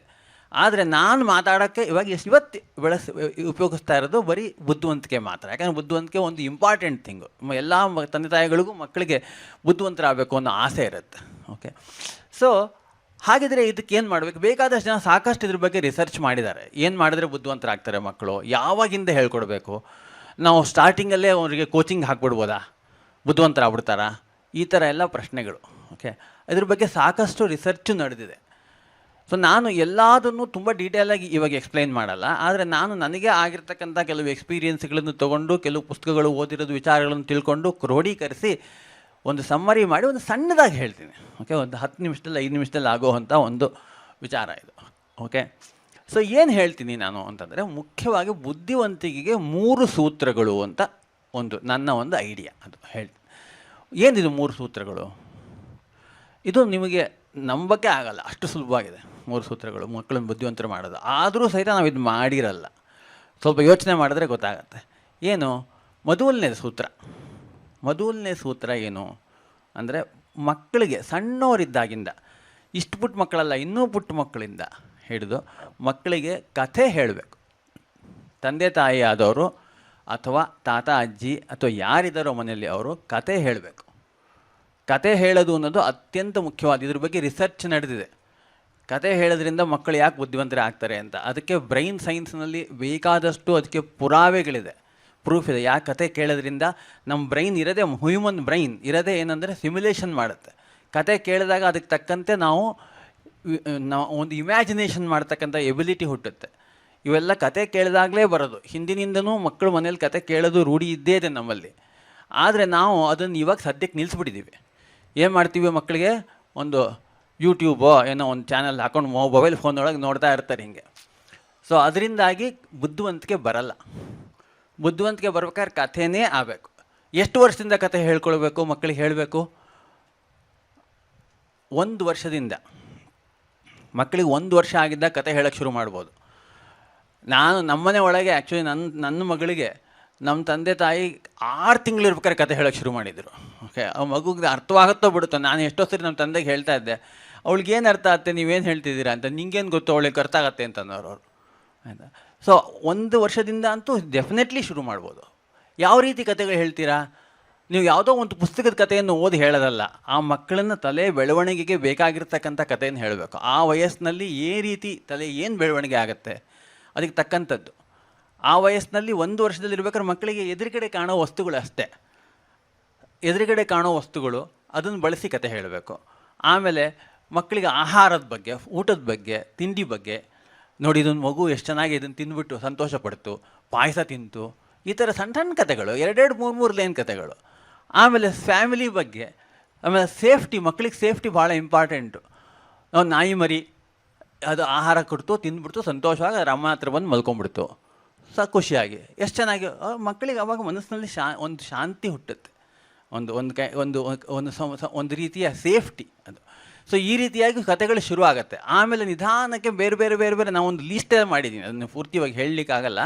ಬಟ್ ಆದರೆ ಯಾವ್ಯಾವ ವಯಸ್ಸಲ್ಲಿ ಯಾವ್ಯಾವ ರೀತಿಯ ಕತೆಗಳು ಹೇಳಬೇಕು ಅಂತ ಒಂದು ಸ್ವಲ್ಪ ಮುಂದೆ ಬಂದಾದಮೇಲೆ ನಿಮಗೆ ಕತೆಗಳಲ್ಲಿ ಕೆಲವು ರೀತಿಯ ಪ್ಲಾಟ್ಗಳಿರುವಂಥ ಕತೆಗಳು, ಆಮೇಲೆ ಎಮೋಷನ್ಸ್ ಇರುವಂಥ ಕತೆಗಳು, ಮಾರಲ್ಸ್ ಇರುವಂಥ ಕತೆಗಳು, ಆಮೇಲೆ ಅಡ್ವೆಂಚರ್, ಅಂದರೆ ನಾವು ಏನಾರೋ ಒಂದು ಒಳ್ಳೇದು ಮಾಡ್ತೀವಿ ನಾವು ಮಾಡಬೇಕು ಬರ್ತಕ್ಕಂಥ ಕತೆಗಳು. ಈ ರೀತಿ ಬೇರೆ ಬೇರೆ ವಯಸ್ಸಿಗೆ ತಕ್ಕಂತೆ ಕತೆಗಳು ಹೇಳ್ತಾ ಹೋಗಬೇಕು. ಈವನ್ ರಾಮಾಯಣ ಮಹಾಭಾರತ ಹೇಳಬೇಕಾದ್ರೂ ನೀವು 3 ವರ್ಷದ ಮಗುಗೆ 4 ವರ್ಷದ ಮಗುಗೂ ರಾಮಾಯಣ ಹೇಳ್ಬೋದು, ಅತ್ಯಂತ ದೊಡ್ಡವ್ರಿಗೂ ಹೇಳ್ಬೋದು. ಅಂದರೆ ಅದು ಹೇಳೋ ವಿಧಾನದೊಳಗೆ ಎಷ್ಟು ಹೇಳಬಹುದು ಅಂತ ಯೋಚನೆ ಮಾಡಿ ಅಷ್ಟು ಮಾತ್ರ ಆ ಮಕ್ಕಳಿಗೆ ಹೇಳ್ಬೋದು, ಆ ವಯಸ್ಸಿಗೆ ಏನು ಕಲಿಸ್ಬೇಕು ಅಂತ. ಈ ರೀತಿ ಕತೆಗಳು ಹೇಳ್ತಾ ಬರ್ತಾ ಏನು ಮಾಡಬೇಕು, ಒಂದಷ್ಟು ಮಕ್ಕಳು ಒಂದು 5, 6, 4, 5ನೇ ಕ್ಲಾಸು 6ನೇ ಕ್ಲಾಸಿಗೆ ಬರೋದ್ರೊಳಗೆ ಅವರಿಗೆ ಪುಸ್ತಕಗಳು ಓದ್ತಕ್ಕಂಥದ್ದು ಹಚ್ಚಬೇಕು. ಆ ಕಥೆ ಇವಾಗ ನಾವು ಹೇಳೋದಲ್ಲ, ಪುಸ್ತಕದಲ್ಲಿದೆ ಅಂತ. ಸೊ ಸಣ್ಣ ಸಣ್ಣ ಪುಸ್ತಕಗಳು, ಕಾಮಿಕ್ಸಿಂದ ಶುರು ಆಗುತ್ತೆ. ಆಮೇಲೆ ನನಗೆ ನಾಲ್ಕ ಇರೋದು ಆ್ಯಕ್ಚುಲಿ ನಾವು ಸಣ್ಣವ್ರು ಇರ್ಬೇಕಾದ್ರೆ ನಮ್ಮ ತಾತ ನನಗೆ ತಂದುಕೊಟ್ಟಿದ್ರು, ಒಂದು ಭಾರತಿ ಅಂತ ಒಂದು ರಾಷ್ಟ್ರೋತ್ಥಾನದವ್ರದ್ದು ಒಂದಿಷ್ಟು ಪುಸ್ತಕಗಳಿದೆ. ಅದರೊಳಗೆಲ್ಲ ಬೇರೆ ಬೇರೆ ಬೇರೆ ಬೇರೆ ಏನು ವ್ಯಕ್ತಿಗಳ ಬಗ್ಗೆ, ಶಿವಾಜಿ ಮಹಾರಾಜ, ಶಿವಾಜಿ ಬಗ್ಗೆ ಒಂದು ಕಥೆ, ಲವಾಕುಶ ಒಂದು ಕಥೆ, ಈ ಥರ ಯಾವುದ್ಯಾವುದೋ ವ್ಯಕ್ತಿಗಳ ಬಗ್ಗೆ ಒಂದೊಂದು ಕಥೆ ಇರೋದು. ತುಂಬ ಚೆನ್ನಾಗಿ ಬರೆದಿರೋ ಅವ್ರ ಕಥೆಗಳನ್ನು. ಸೊ ಅದರಿಂದ ಸಾಕಷ್ಟು ನಾವು ಕಲ್ತ್ವಿ ಆ ಕಥೆಗಳು ಓದಿ. ಸಣ್ಣ ಸಣ್ಣ ಕಥೆಗಳು ಪುಟ್ಟ ಮಕ್ಕಳಿಗೆ ಅರ್ಥ ಆಗುವಂಥದ್ದು. ಈ ರೀತಿಯಾಗಿ ಪುಸ್ತಕಗಳನ್ನು ಕಲಿಸ್ತಾ ಹೋಗಬೇಕು. ಸುಮಾರು ಅವರು ಹೈಸ್ಕೂಲಿಗೆ ಬರೋದ್ರೊಳಗೆ ಸಾಕಷ್ಟು ಕಾಂಪ್ಲೆಕ್ಸ್ ಆಗಿರ್ತಕ್ಕಂಥ ಕಥೆಗಳು, ಪ್ಲಾಟ್ಸು ಎಲ್ಲ ಓದೋಕ್ಕೆ ಬರಬೇಕು. ಅವ್ರಿಗೆ ಕಾಂಪ್ಲಿಕೇಟೆಡ್ ಆಗಿರ್ತಕ್ಕಂಥ ಕಥೆಗಳು ಓದೋ ಅಭ್ಯಾಸ ಇರುತ್ತೆ. ಅದಾದಮೇಲೆ ನೆಕ್ಸ್ಟು ಅವರಿಗೆ ಸೈನ್ಸ್ ಫಿಕ್ಷನ್ನು, ಆಮೇಲೆ ನಾನ್ ಫಿಕ್ಷನ್ ಸ್ಟೋರೀಸು, ಇಷ್ಟೆಲ್ಲ ಆಗಿ ಅವರು ಆಲ್ಮೋಸ್ಟ್ ಕಾಲೇಜ್ ಲೆವೆಲಿಗೆ ಬರೋದ್ರೊಳಗೆ ಅವ್ರಿಗೆ ಫಿಲಾಸಫಿಕಲ್ ಕೈಂಡ್ ಆಫ್ ಬುಕ್ಸ್ ಓದೋಕ್ಕೆ ಬರಬೇಕು. ಬೇರೆ ಬೇರೆ ವೆಸ್ಟರ್ನ್ ಫಿಲಾಸಫಿ ಏನು, ಇಂಡಿಯನ್ ಫಿಲಾಸಫಿ ಏನು, ನಮ್ಮಲ್ಲಿ ಯಾವ್ಯಾವ ಥರ ಫಿಲಾಸಫಿ ಇದೆ, ಇದನ್ನೆಲ್ಲ ಡಿಸ್ಕಸ್ ಮಾಡೋ ಎಬಿಲಿಟಿ, ಅದರ ಲಾಜಿಕ್ಕು ಎಲ್ಲ ಬರುತ್ತೆ ಅವ್ರಿಗೆ. ಸೊ ಈ ರೀತಿ ಪುಸ್ತಕಗಳು ಇಲ್ಲದೆ ನಾವು ಮಕ್ಕಳನ್ನ ಬುದ್ಧಿವಂತರು ಮಾಡೋದಕ್ಕಾಗಲ್ಲ. ಪುಸ್ತಕ ಓದ್ತಕ್ಕಂಥದ್ದು ಅತ್ಯಂತ ಮುಖ್ಯವಾದ್ದು. ಅದು ಕಥೆಯಿಂದ ಶುರು ಆಗಬೇಕು. ಅದು ಸಣ್ಣ ಸಣ್ಣ ಕಥೆಯಿಂದ ಶುರುವಾಗಿ ಪುಸ್ತಕ ತನಕ ಬಂದು ಕಡೆಗೆ ಓದೋ ಎಬಿಲಿಟಿ ಮಕ್ಕಳು ಬೆಳೆಸ್ಕೊಂಡಾಗ ಅದು ಮಕ್ಕಳು ಬುದ್ಧಿವಂತಿಕೆಗೆ ತುಂಬ ಹೆಲ್ಪ್ ಆಗುತ್ತೆ. ಇದು 1ನೇದು ಸೂತ್ರ, ಕಥೆಯಿಂದ ಪುಸ್ತಕದ ತನಕ ಬರೋದು. ಓಕೆ, 2ನೇ ಸೂತ್ರ ಏನು? ಇದು ಇನ್ನೂ ಅತ್ಯಂತ ಸುಲಭವಾದ ಆ್ಯಕ್ಚುಲಿ. ಈಗೇನು ಇದನ್ನು ಮಾಡೋದು ಬಿಟ್ಟಿದ್ದೀವಿ ನಾವು. ಏನು ಅಂದರೆ ಮಕ್ಕಳು ಆಟ ಆಡಬೇಕು. ಎಷ್ಟು ಜನ ಮಕ್ಕಳಿಗೆ ಈಗ ಏನು ಬೇಕೋ ಅದು ಆಟ ಆಡ್ತಕ್ಕಂಥ ಏನೋ ಆಪರ್ಚುನಿಟಿ ಇದೆ ಇವಾಗ. ಸಣ್ಣ ಮಕ್ಕಳಿದ್ದಾಗಿಂದ 1 ವರ್ಷದ ಇವನು 6 ತಿಂಗಳ ಮಗುವಿಂದ ಆಟ ಆಡಿಸ್ಬೋದು. ಬಚ್ಚಿಡೋ ಆಟ, ಏನೋ ಒಂದು ಕಣ್ಣಿಗೆ ಕಾಣ್ತಾ ಇದೆ ಪಕ್ಕದಲ್ಲಿ ಕಾಣ್ದಂಗೆ ಇಡೋದು, ನೋಡಿ ಕಣ್ಣ ಮುಚ್ಚಾಲೆ ಆಟ, ಅಲ್ಲಿಂದ ಶುರು ಆಗುತ್ತೆ ಮಕ್ಕಳಿಗೆ ಆಟ ಆಡೋದು. ಆ ವಯಸ್ಸಿಗೆ ತಕ್ಕಂಥ ಆಟಗಳು. ಆ ಆಟಗಳು ಏನಾಗುತ್ತೆ, ಮೊದಲೆಲ್ಲ ಫಿಸಿಕಲ್ ಆಟಗಳೇ ಇರುತ್ತೆ ಬಹಳ, ಆಯಿತಾ. ಓಡೋಗ್ತಕ್ಕಂಥ ಆಟಗಳು, ಬ್ಯಾಲೆನ್ಸು, ಬಾಡಿ ಬ್ಯಾಲೆನ್ಸ್ ಬೆಳೀತಕ್ಕಂಥದ್ದು ಆಟಗಳು, ಬೇಕಾದಷ್ಟು ಆಟಗಳಿದೆ. ಆದರೆ ಒಂದು ಏನಂದರೆ ಈ ಆಟದೊಳಗೊಂದು 3 ಘಟ್ಟ ಇದೆ. ಏನು ಅಂದರೆ ಮೊದಲನೇ ಘಟ್ಟ ಏನು ಅಂತಂದರೆ ತಂದೆ ತಾಯಿ ಗೈಡೆನ್ಸ್ ಒಳಗೆ ಮಕ್ಕಳು ಆಟ ಆಡಬೇಕು. ಎಲ್ಲಿವರೆಗೂ? ಸುಮಾರು 4 ವರ್ಷ 5 ವರ್ಷದವರೆಗೂ ತಂದೆ ತಾಯಿನೇ ಮಕ್ಕಳಿಗೆ ಆಟ ಆಡಿಸ್ಬೇಕು. ಯಾರೋ ಒಬ್ರಿಗೆ ಆಡಿಸಿ ಅಂತ ಬಿಡೋದಲ್ಲ. ಎದುರುಗಡೆಗಿದ್ದು ತಂದೆ ತಾಯಿ ಮಕ್ಕಳನ್ನ ಆಟ ಆಡಿಸ್ಬೇಕು. ಅವ್ರಿಗೆ ಹೇಳಿ ಮಾಡಿ 1-2-3 ಜನ ಮಕ್ಕಳನ್ನ ಇಟ್ಕೊಂಡು ಏನೋ ಒಂದು ಆಟ ಆಡಿಸ್ಬೇಕು. ಆದರೆ 6-7 ವರ್ಷ ಆದಮೇಲೆ ಒಂದು 4-5 ಜನ 8 ಜನ ಹುಡುಗರು ಸೇರ್ಕೊಂಡು ಆಟ ಆಡ್ತಕ್ಕಂಥ ಗ್ರೂಪ್ ಆಟಗಳು ಆಡಿಸ್ಬೋದು. ಆವಾಗ ಬರ್ತಾ ಬರ್ತಾ ಆಲ್ಮೋಸ್ಟ್ 8 ವರ್ಷ ದಾಟಿದ ಮೇಲೆ ನೀವು ಮಕ್ಕಳನ್ನ ನೀವು ಆಡ್ಸೋಕ್ಕೆ ಹೋಗಬಾರ್ದು, ಅವ್ರಿಗೆ ಆಟ ಆಡ್ಕೊಳಕ್ಕೆ ಬಿಡಬೇಕು. ಅವರವರ ಒಂದು ಗ್ರೂಪ್ ಕ್ರಿಯೇಟ್ ಮಾಡಿಕೊಂಡು ಆಟ ಆಡಿಕೊಂಡು ಅವ್ರು ಜಗಳ ಆಡಿಕೊಂಡು ಸಮಾಧಾನ ಮಾಡಿಕೊಂಡು ಗೆದ್ದು ಸೋತು ಎಲ್ಲ ರೂಢಿ ಆಗಬೇಕು ಅವರಿಗೆ. ಜೀವನ ಅದು, ಆಟದೊಳಗೆ ಜೀವನವನ್ನು ಕಲಿತಾರೆ ಅವರು. ಅದನ್ನು ಕಲಿತಾ ಹೋಗ್ತಾರೆ ಅವರು ಆಟ ಆಡ್ತಾ ಅಂದರೆ ಫಸ್ಟಿಗೆ ಹೋಗ್ಬಿಟ್ಟು 8 ವರ್ಷಕ್ಕೆ 7 ವರ್ಷಕ್ಕೆ ಕೋಚಿಂಗ್ ಸೇರಿಸ್ಬಿಡ್ಬಾರ್ದು ಮಕ್ಕಳನ್ನು. ಕೋಚಿಂಗ್ ಸೇರಿಸಿದ್ರೆ ಅದರಲ್ಲಿ ಆಟದಲ್ಲಿ ಸಿಗ್ತಕ್ಕಂಥ ಮಜಾ ಆಗಲಿ, ಅದರಿಂದ ಸಿಗ್ತಕ್ಕಂಥ ಒಂದು ಜ್ಞಾನ ಅಥವಾ ಬುದ್ಧಿವಂತಿಕೆ ಬೆಳೆಯಲ್ಲ. ಓಕೆ, ಅದು ಕೋಚಿಂಗ್ ಸೇರಿಸಿದ್ರೆ ನೀವು ಈ ಸ್ವಿಮ್ಮಿಂಗ್ ಒಳಗೆ ಚಾಂಪಿಯನ್ ಆಗ್ಬೋದು, ಇಲ್ಲ ಅಂತ ನಾನು ಹೇಳಲ್ಲ. ಆದರೆ ನಾನು ಮಾತಾಡ್ತಕ್ಕಂಥ ವಿಚಾರ ಏನು ಅಂದರೆ ಬುದ್ಧಿವಂತಿಕೆ ಬೆಳೆಯೋದಕ್ಕೆ ಅದು ಅತ್ಯಂತ ಅನುಕೂಲವಾಗತ್ತೆ. 12 ವರ್ಷ ದಾಟಿದ ಮೇಲೆ ಹೈಸ್ಕೂಲಿಗೆ ಹೋದ್ಮೇಲೆ ಮಕ್ಕಳನ್ನು ಆವಾಗ ನೀವು ಅವರಿಗೆ ಒಂದು ಪರ್ಫಾರ್ಮೆನ್ಸ್ ಇಂಪ್ರೂವ್ಮೆಂಟ್ ಆಗಲಿ ಅಥವಾ ಚೆನ್ನಾಗಿ ಸ್ವಿಮ್ ಮಾಡೋದು ಹೆಂಗೆ, ಚೆನ್ನಾಗಿ ಆಟ ಆಡೋದು ಹೆಂಗೆ, ಒಂದು ಟೀಮಲ್ಲಿ ಆಟ ಆಡೋದು ಹೆಂಗೆ, ಗೆಲ್ಲೋದು ಹೆಂಗೆ, ಸೋಲೋದು ಹೆಂಗೆ, ಅಥವಾ ಅವಾಗೆಲ್ಲ ಬೇಕಾದ್ರೆ ಸ್ವಲ್ಪ ಕೋಚಿಂಗಿಗೆ ಕಳಿಸ್ಬೋದು. ಯಾವ್ದಾರೋ ಒಂದು ಆಟದ ಬಗ್ಗೆ ಅದರೊಳಗೆ ಸ್ವಲ್ಪ ಇಂಪ್ರೂವ್ಮೆಂಟ್ ಮಾಡ್ತಕ್ಕಂಥ. ಸೊ ಅವಾಗ ಏನಾಗುತ್ತೆ ಅಂದರೆ ನಾನು ನೋಡಿದ್ದೀನಿ, ನಮ್ಮದೊಂದು ರಿಯಲ್ ಲರ್ನಿಂಗ್ ಸೆಂಟರ್ ಅಂತ ಒಂದಿದೆ. ಅಲ್ಲಿ ನಾವು 8ನೇ ಕ್ಲಾಸಿಂದ 12ನೇ ಕ್ಲಾಸ್ ಮಕ್ಕಳಿಗೆ ಹೇಳ್ಕೊಡ್ತೀವಿ. ಅಲ್ಲಿ ಮಕ್ಕಳುಗಳು first P C second P C ಬಂದಾಗ ನೀವು ನೋಡಿರ್ಬೋದು, ಬಹಳ ಟೆನ್ಷನ್ ಮಾಡ್ಕೊಂಡ್ಬಿಡ್ತಾವೆ ಮಕ್ಕಳು. ಏನೋ ಎಕ್ಸಾಮು, ಎಲ್ಲರೂ ಅವ್ರ ಮೇಲೆ ಪ್ರೆಷರ್ ಹಾಕ್ತಾ ಇರ್ತಾರೆ. ಆದರೆ ಕೆಲವು ಮಕ್ಕಳು ನಾನು ನೋಡಿರೋದು ಏನಂದರೆ ಅವರು ಕಾಮಾಗಿರ್ತಾರೆ. ಒಂದು ಎಕ್ಸಾಮ್ ಹೆಚ್ಚಾಗ್ಬೋದು, ಒಂದು ಎಕ್ಸಾಮ್ ಕಡಿಮೆ ಆಗ್ಬೋದು, ಆಯಿತಾ. ಇನ್ನೊಂದು ಸ್ವಲ್ಪ ಸರಿಯಾಗಿ ಮಾಡಿದರೆ ನೆಕ್ಸ್ಟ್ ಟೈಮ್ ಸರಿಯಾಗಿ ಮಾಡ್ತಾರೆ. ಅವ್ರು ಯಾಕೆ ಅಷ್ಟು ಕಾಮಾಗಿರ್ತಾರೆ ಅಂತ ನೋಡಿದ್ರೆ ಅವರು ಆ್ಯಕ್ಚುಲಿ ತುಂಬ ಚೆನ್ನಾಗಿ ಸ್ಪೋರ್ಟ್ಸ್ಮನ್. ಅವರು ಏನೇನೋ ಒಳ್ಳೊಳ್ಳೆ ಆಟಗಳು ಆಡೋದ್ರಲ್ಲಿ ಸೋಲು ಗೆಲುವು ನೋಡ್ಬಿಟ್ಟಿರ್ತಾರೆ ಅವರು. ಸೋಲು ಗೆಲುವು ಪಾರ್ಟ್ ಆಫ್ ದ ಸ್ಟೋರಿ ಅಂತ ಗೊತ್ತಿರುತ್ತೆ ಅವ್ರಿಗೆ. ಸೊ ಹಾಗಾಗಿ ಅವರು ಅದನ್ನು ಅಷ್ಟೊಂದು ಟೆನ್ಷನ್ ಹಾಕ್ಕೊಳ್ಳೋಲ್ಲ, ಕಾಮಾಗಿರ್ತಾರೆ. ಸೊ ಈ ಆಟ ಈ ಎರಡನೇ ಸೂತ್ರದೊಳಗೆ ಮುಖ್ಯವಾಗಿ ಇರೋದು, ನಾನು ಆಟ ಅಂತ ಒಂದೇ ಹೇಳಿದೆ, ಆದರೆ ಇದರಲ್ಲಿ ಒಂದು 3 ಭಾಗ ಇದೆ. ಯಾಕಂದರೆ ಎಲ್ಲ ಹುಡುಗರು ಹಾಗೆ ಇರಲ್ಲ. ಸ್ಟಾರ್ಟಿಂಗ್ ಒಳಗೆ 5 ವರ್ಷ 6 ವರ್ಷದವರೆಗೂ ಎಲ್ಲರೂ ಆಟ ಆಡ್ತಾರೆ. ಅದಾದಮೇಲೆ ಸ್ವಲ್ಪ ಚೇಂಜ್ ಆಗುತ್ತೆ ಅವರಿಗೆ. ಮಕ್ಕಳಿಗೆ ಆಟದ ಜೊತೆಗೆ ಮುಖ್ಯವಾಗಿ ಏನಂದರೆ ಸಂಗೀತ, ನಾಟಕ, ಡ್ರಾಮಾ, ಡ್ಯಾನ್ಸು ಈ ಥರದ್ದೆಲ್ಲ ಮಾಡಬೇಕು. ಕಲೆ, ಇದರ ಬಗ್ಗೆ ಎಲ್ಲ ಇಂಟ್ರೆಸ್ಟ್ ಇರುತ್ತೆ. ಸೊ ಇದನ್ನೆಲ್ಲ ನಾವು ಆಟ ಥರನೇ ಮಾಡಿಸ್ಬೇಕು. ಅಂದರೆ ಇದನ್ನು ಅತಿಯಾಗಿ ಕೋಚಿಂಗ್ ಆ ಲೆವೆಲಲ್ಲೇ ಮಾಡ್ದೇನೆ ಚೆನ್ನಾಗಿ ಕಲ್ತ್ಕೊಳ್ಳೋಕೆ ಬಿಟ್ಟು ಸ್ವಲ್ಪ ದೊಡ್ಡವರ 8 ವರ್ಷ ದಾಟಿದ ಮೇಲೆ ಅವರಿಗೆ ನೀವು ಯಾವುದಾದ್ರು ಕೋಚಿಂಗ್ ಕೊಟ್ಟು ಪರ್ಫಾರ್ಮೆನ್ಸ್ ಇಂಪ್ರೂವ್ಮೆಂಟ್ ಮಾಡೋದಾಗಲಿ, ಸರಿಯಾದ ದಾರಿ ಹೋಗಲಿ ಮಾಡಿಸ್ಬೋದು. ಫಸ್ಟಿಗೆ ಇಂಪಾರ್ಟೆಂಟ್ ಏನಂದರೆ ಅವರಿಗೆ ತಾವೇ ಅದರೊಳಗೆ ತಮಗೆ ಹೆಂಗೆ ಬೇಕೋ ಹಾಗೆ ಕಲಿಯೋಕ್ಕೆ ಅವಕಾಶ ಮಾಡಿಕೊಡ್ಬೇಕು ಸ್ಟಾರ್ಟಿಂಗಲ್ಲಿ. ಓಕೆ, ಇದು ಎರಡನೇದು. ಓಕೆ, ಮೊದಲನೇದೇನು ಹೇಳಿದೆ ನಾನು, ಮೊದಲನೇದು ಕಥೆಯಿಂದ ಪುಸ್ತಕ ಬಂದು ಪುಸ್ತಕದೊಳಗಿಂದ ಜ್ಞಾನ ಹೆಂಗೆ ಬರುತ್ತೆ ಅಂತ. ಎರಡನೇದು ಆಟ ಅಥವಾ ಸಂಗೀತ, ಸಾಹಿತ್ಯ, ನೃತ್ಯ, ನಾಟಕ ಈ ಥರದ್ದು. ಓಕೆ, ಮೂರನೇದು ಸ್ವಲ್ಪ ಕಷ್ಟವಾದ್ದು. ಮೂರನೇದು ಯಾಕೆ ಕಷ್ಟ ಅಂತಂದರೆ, ಮೂರನೇದ್ರೊಳಗೆ ನಾನು ಮಾತಾಡ್ತಿರೋದು ಇವಾಗ ಬುದ್ಧಿವಂತಿಕೆಗೆ ಮಾತ್ರ. ಓಕೆ, ಬುದ್ಧಿವಂತಿಕೆ ಅಂದರೆ ಏನು ಅಂದರೆ ಅದನ್ನು ಗ್ರಾಸ್ಪ್ ಮಾಡೋ ಎಬಿಲಿಟಿ ವರ್ಲ್ಡನ್ನು. ಓಕೆ, ಅದಕ್ಕೆ ಬೇಕಾಗಿರತಕ್ಕಂಥದ್ದು ಮೂರನೇದು ಏನು ಅಂದರೆ ಒಂದು ರೀತಿಯ, ನಾವೇನು ಹೇಳ್ತೀವಿ ಇದಕ್ಕೆ ಅಂತಂದರೆ ಮಿದುಳಿದ ವ್ಯಾಯಾಮ ಅಂತ.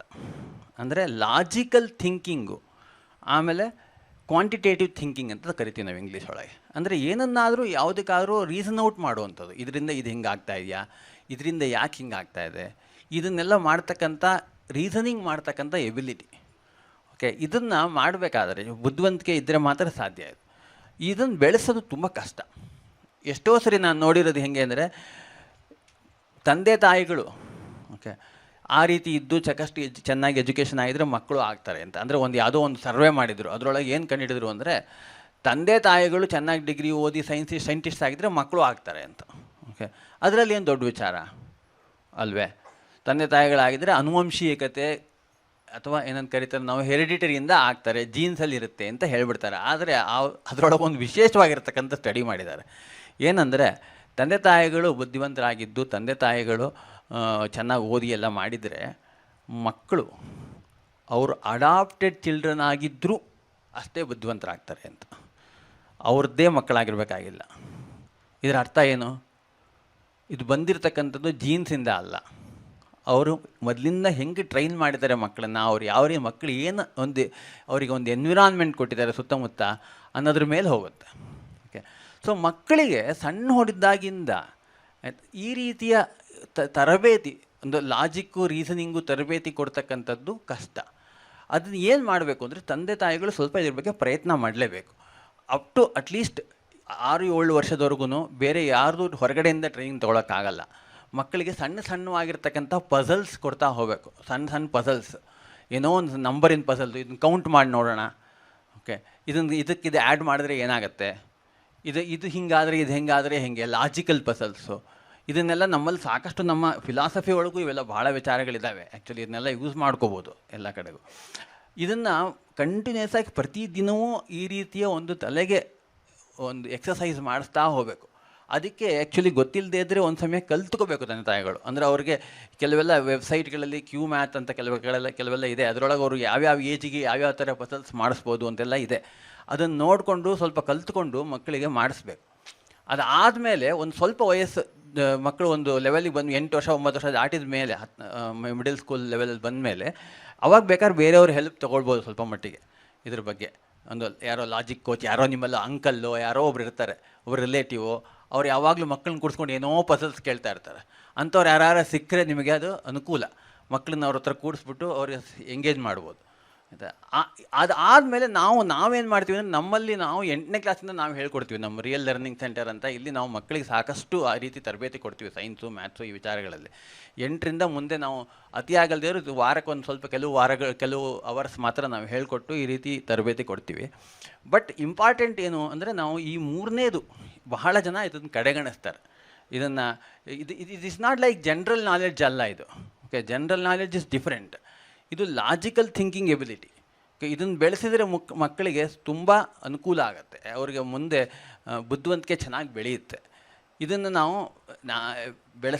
ಬೆಳೆಸಿದರೆ ಇವು 3 ಗಮನ ಇಟ್ಟರೆ, ನಾನು ನೋಡಿರೋದು ಇವು 3 ಗಮನ ಇಟ್ಟರೆ ಮಕ್ಕಳು ಸಾಕಷ್ಟು ಬುದ್ಧಿವಂತರಾಗ್ತಾರೆ. ನಿಮಗೆ ಕತೆ ಹೇಳೋದ್ರಿಂದ ಹಿಡಿದು ನೆಕ್ಸ್ಟು ಆಟಗಳೆಲ್ಲ ಥರದ್ದು ಆಡಿಸ್ಬೇಕು. 3ನೇದು ಮಿದುಳಿನ ಆಟ, ಅಂದರೆ ಎಕ್ಸಸೈಸ್, ಬ್ರೈನ್ ಎಕ್ಸಸೈಸಸ್. ಅದನ್ನು ಫನ್ನಾಗಿ ಮಾಡಬೇಕು. ಸುಮ್ಮನೆ ಅದನ್ನು ಏನೋ ಒಂದು ಕೂತ್ಕೊಂಡು ನನಗೆ ಲೆಕ್ಕ ಹೇಳ್ತೀನಿ ಮಾಡು ಅಂತಂದರೆ ಹಂಗಂದರೆ ಹುಡುಗರು ಮಾಡೋದೇ ಇಲ್ಲ. ಅದು ಫನ್ನಾಗಿರಬೇಕು, ಆಟದ ಹಾಗೇ ಇರಬೇಕು. ಪ್ರತಿಯೊಂದು ಆಟದ ಮೂಲಕನೇ ಬರಬೇಕು. ಆವಾಗ ಅವ್ರು ಕಲ್ತ್ಕೋತಾರೆ ಚೆನ್ನಾಗಿ. ಸೊ ಇದು 3 ನಾನು ಅಂದ್ಕೊಂಡಿರೋ ಪ್ರಕಾರ ಒಂದು ರೀತಿಯ ಸೂತ್ರಗಳಿದ್ದಂಗೆ ಮಕ್ಕಳನ್ನು ಬುದ್ಧಿವಂತಿಕೆ ಮಾಡೋದು.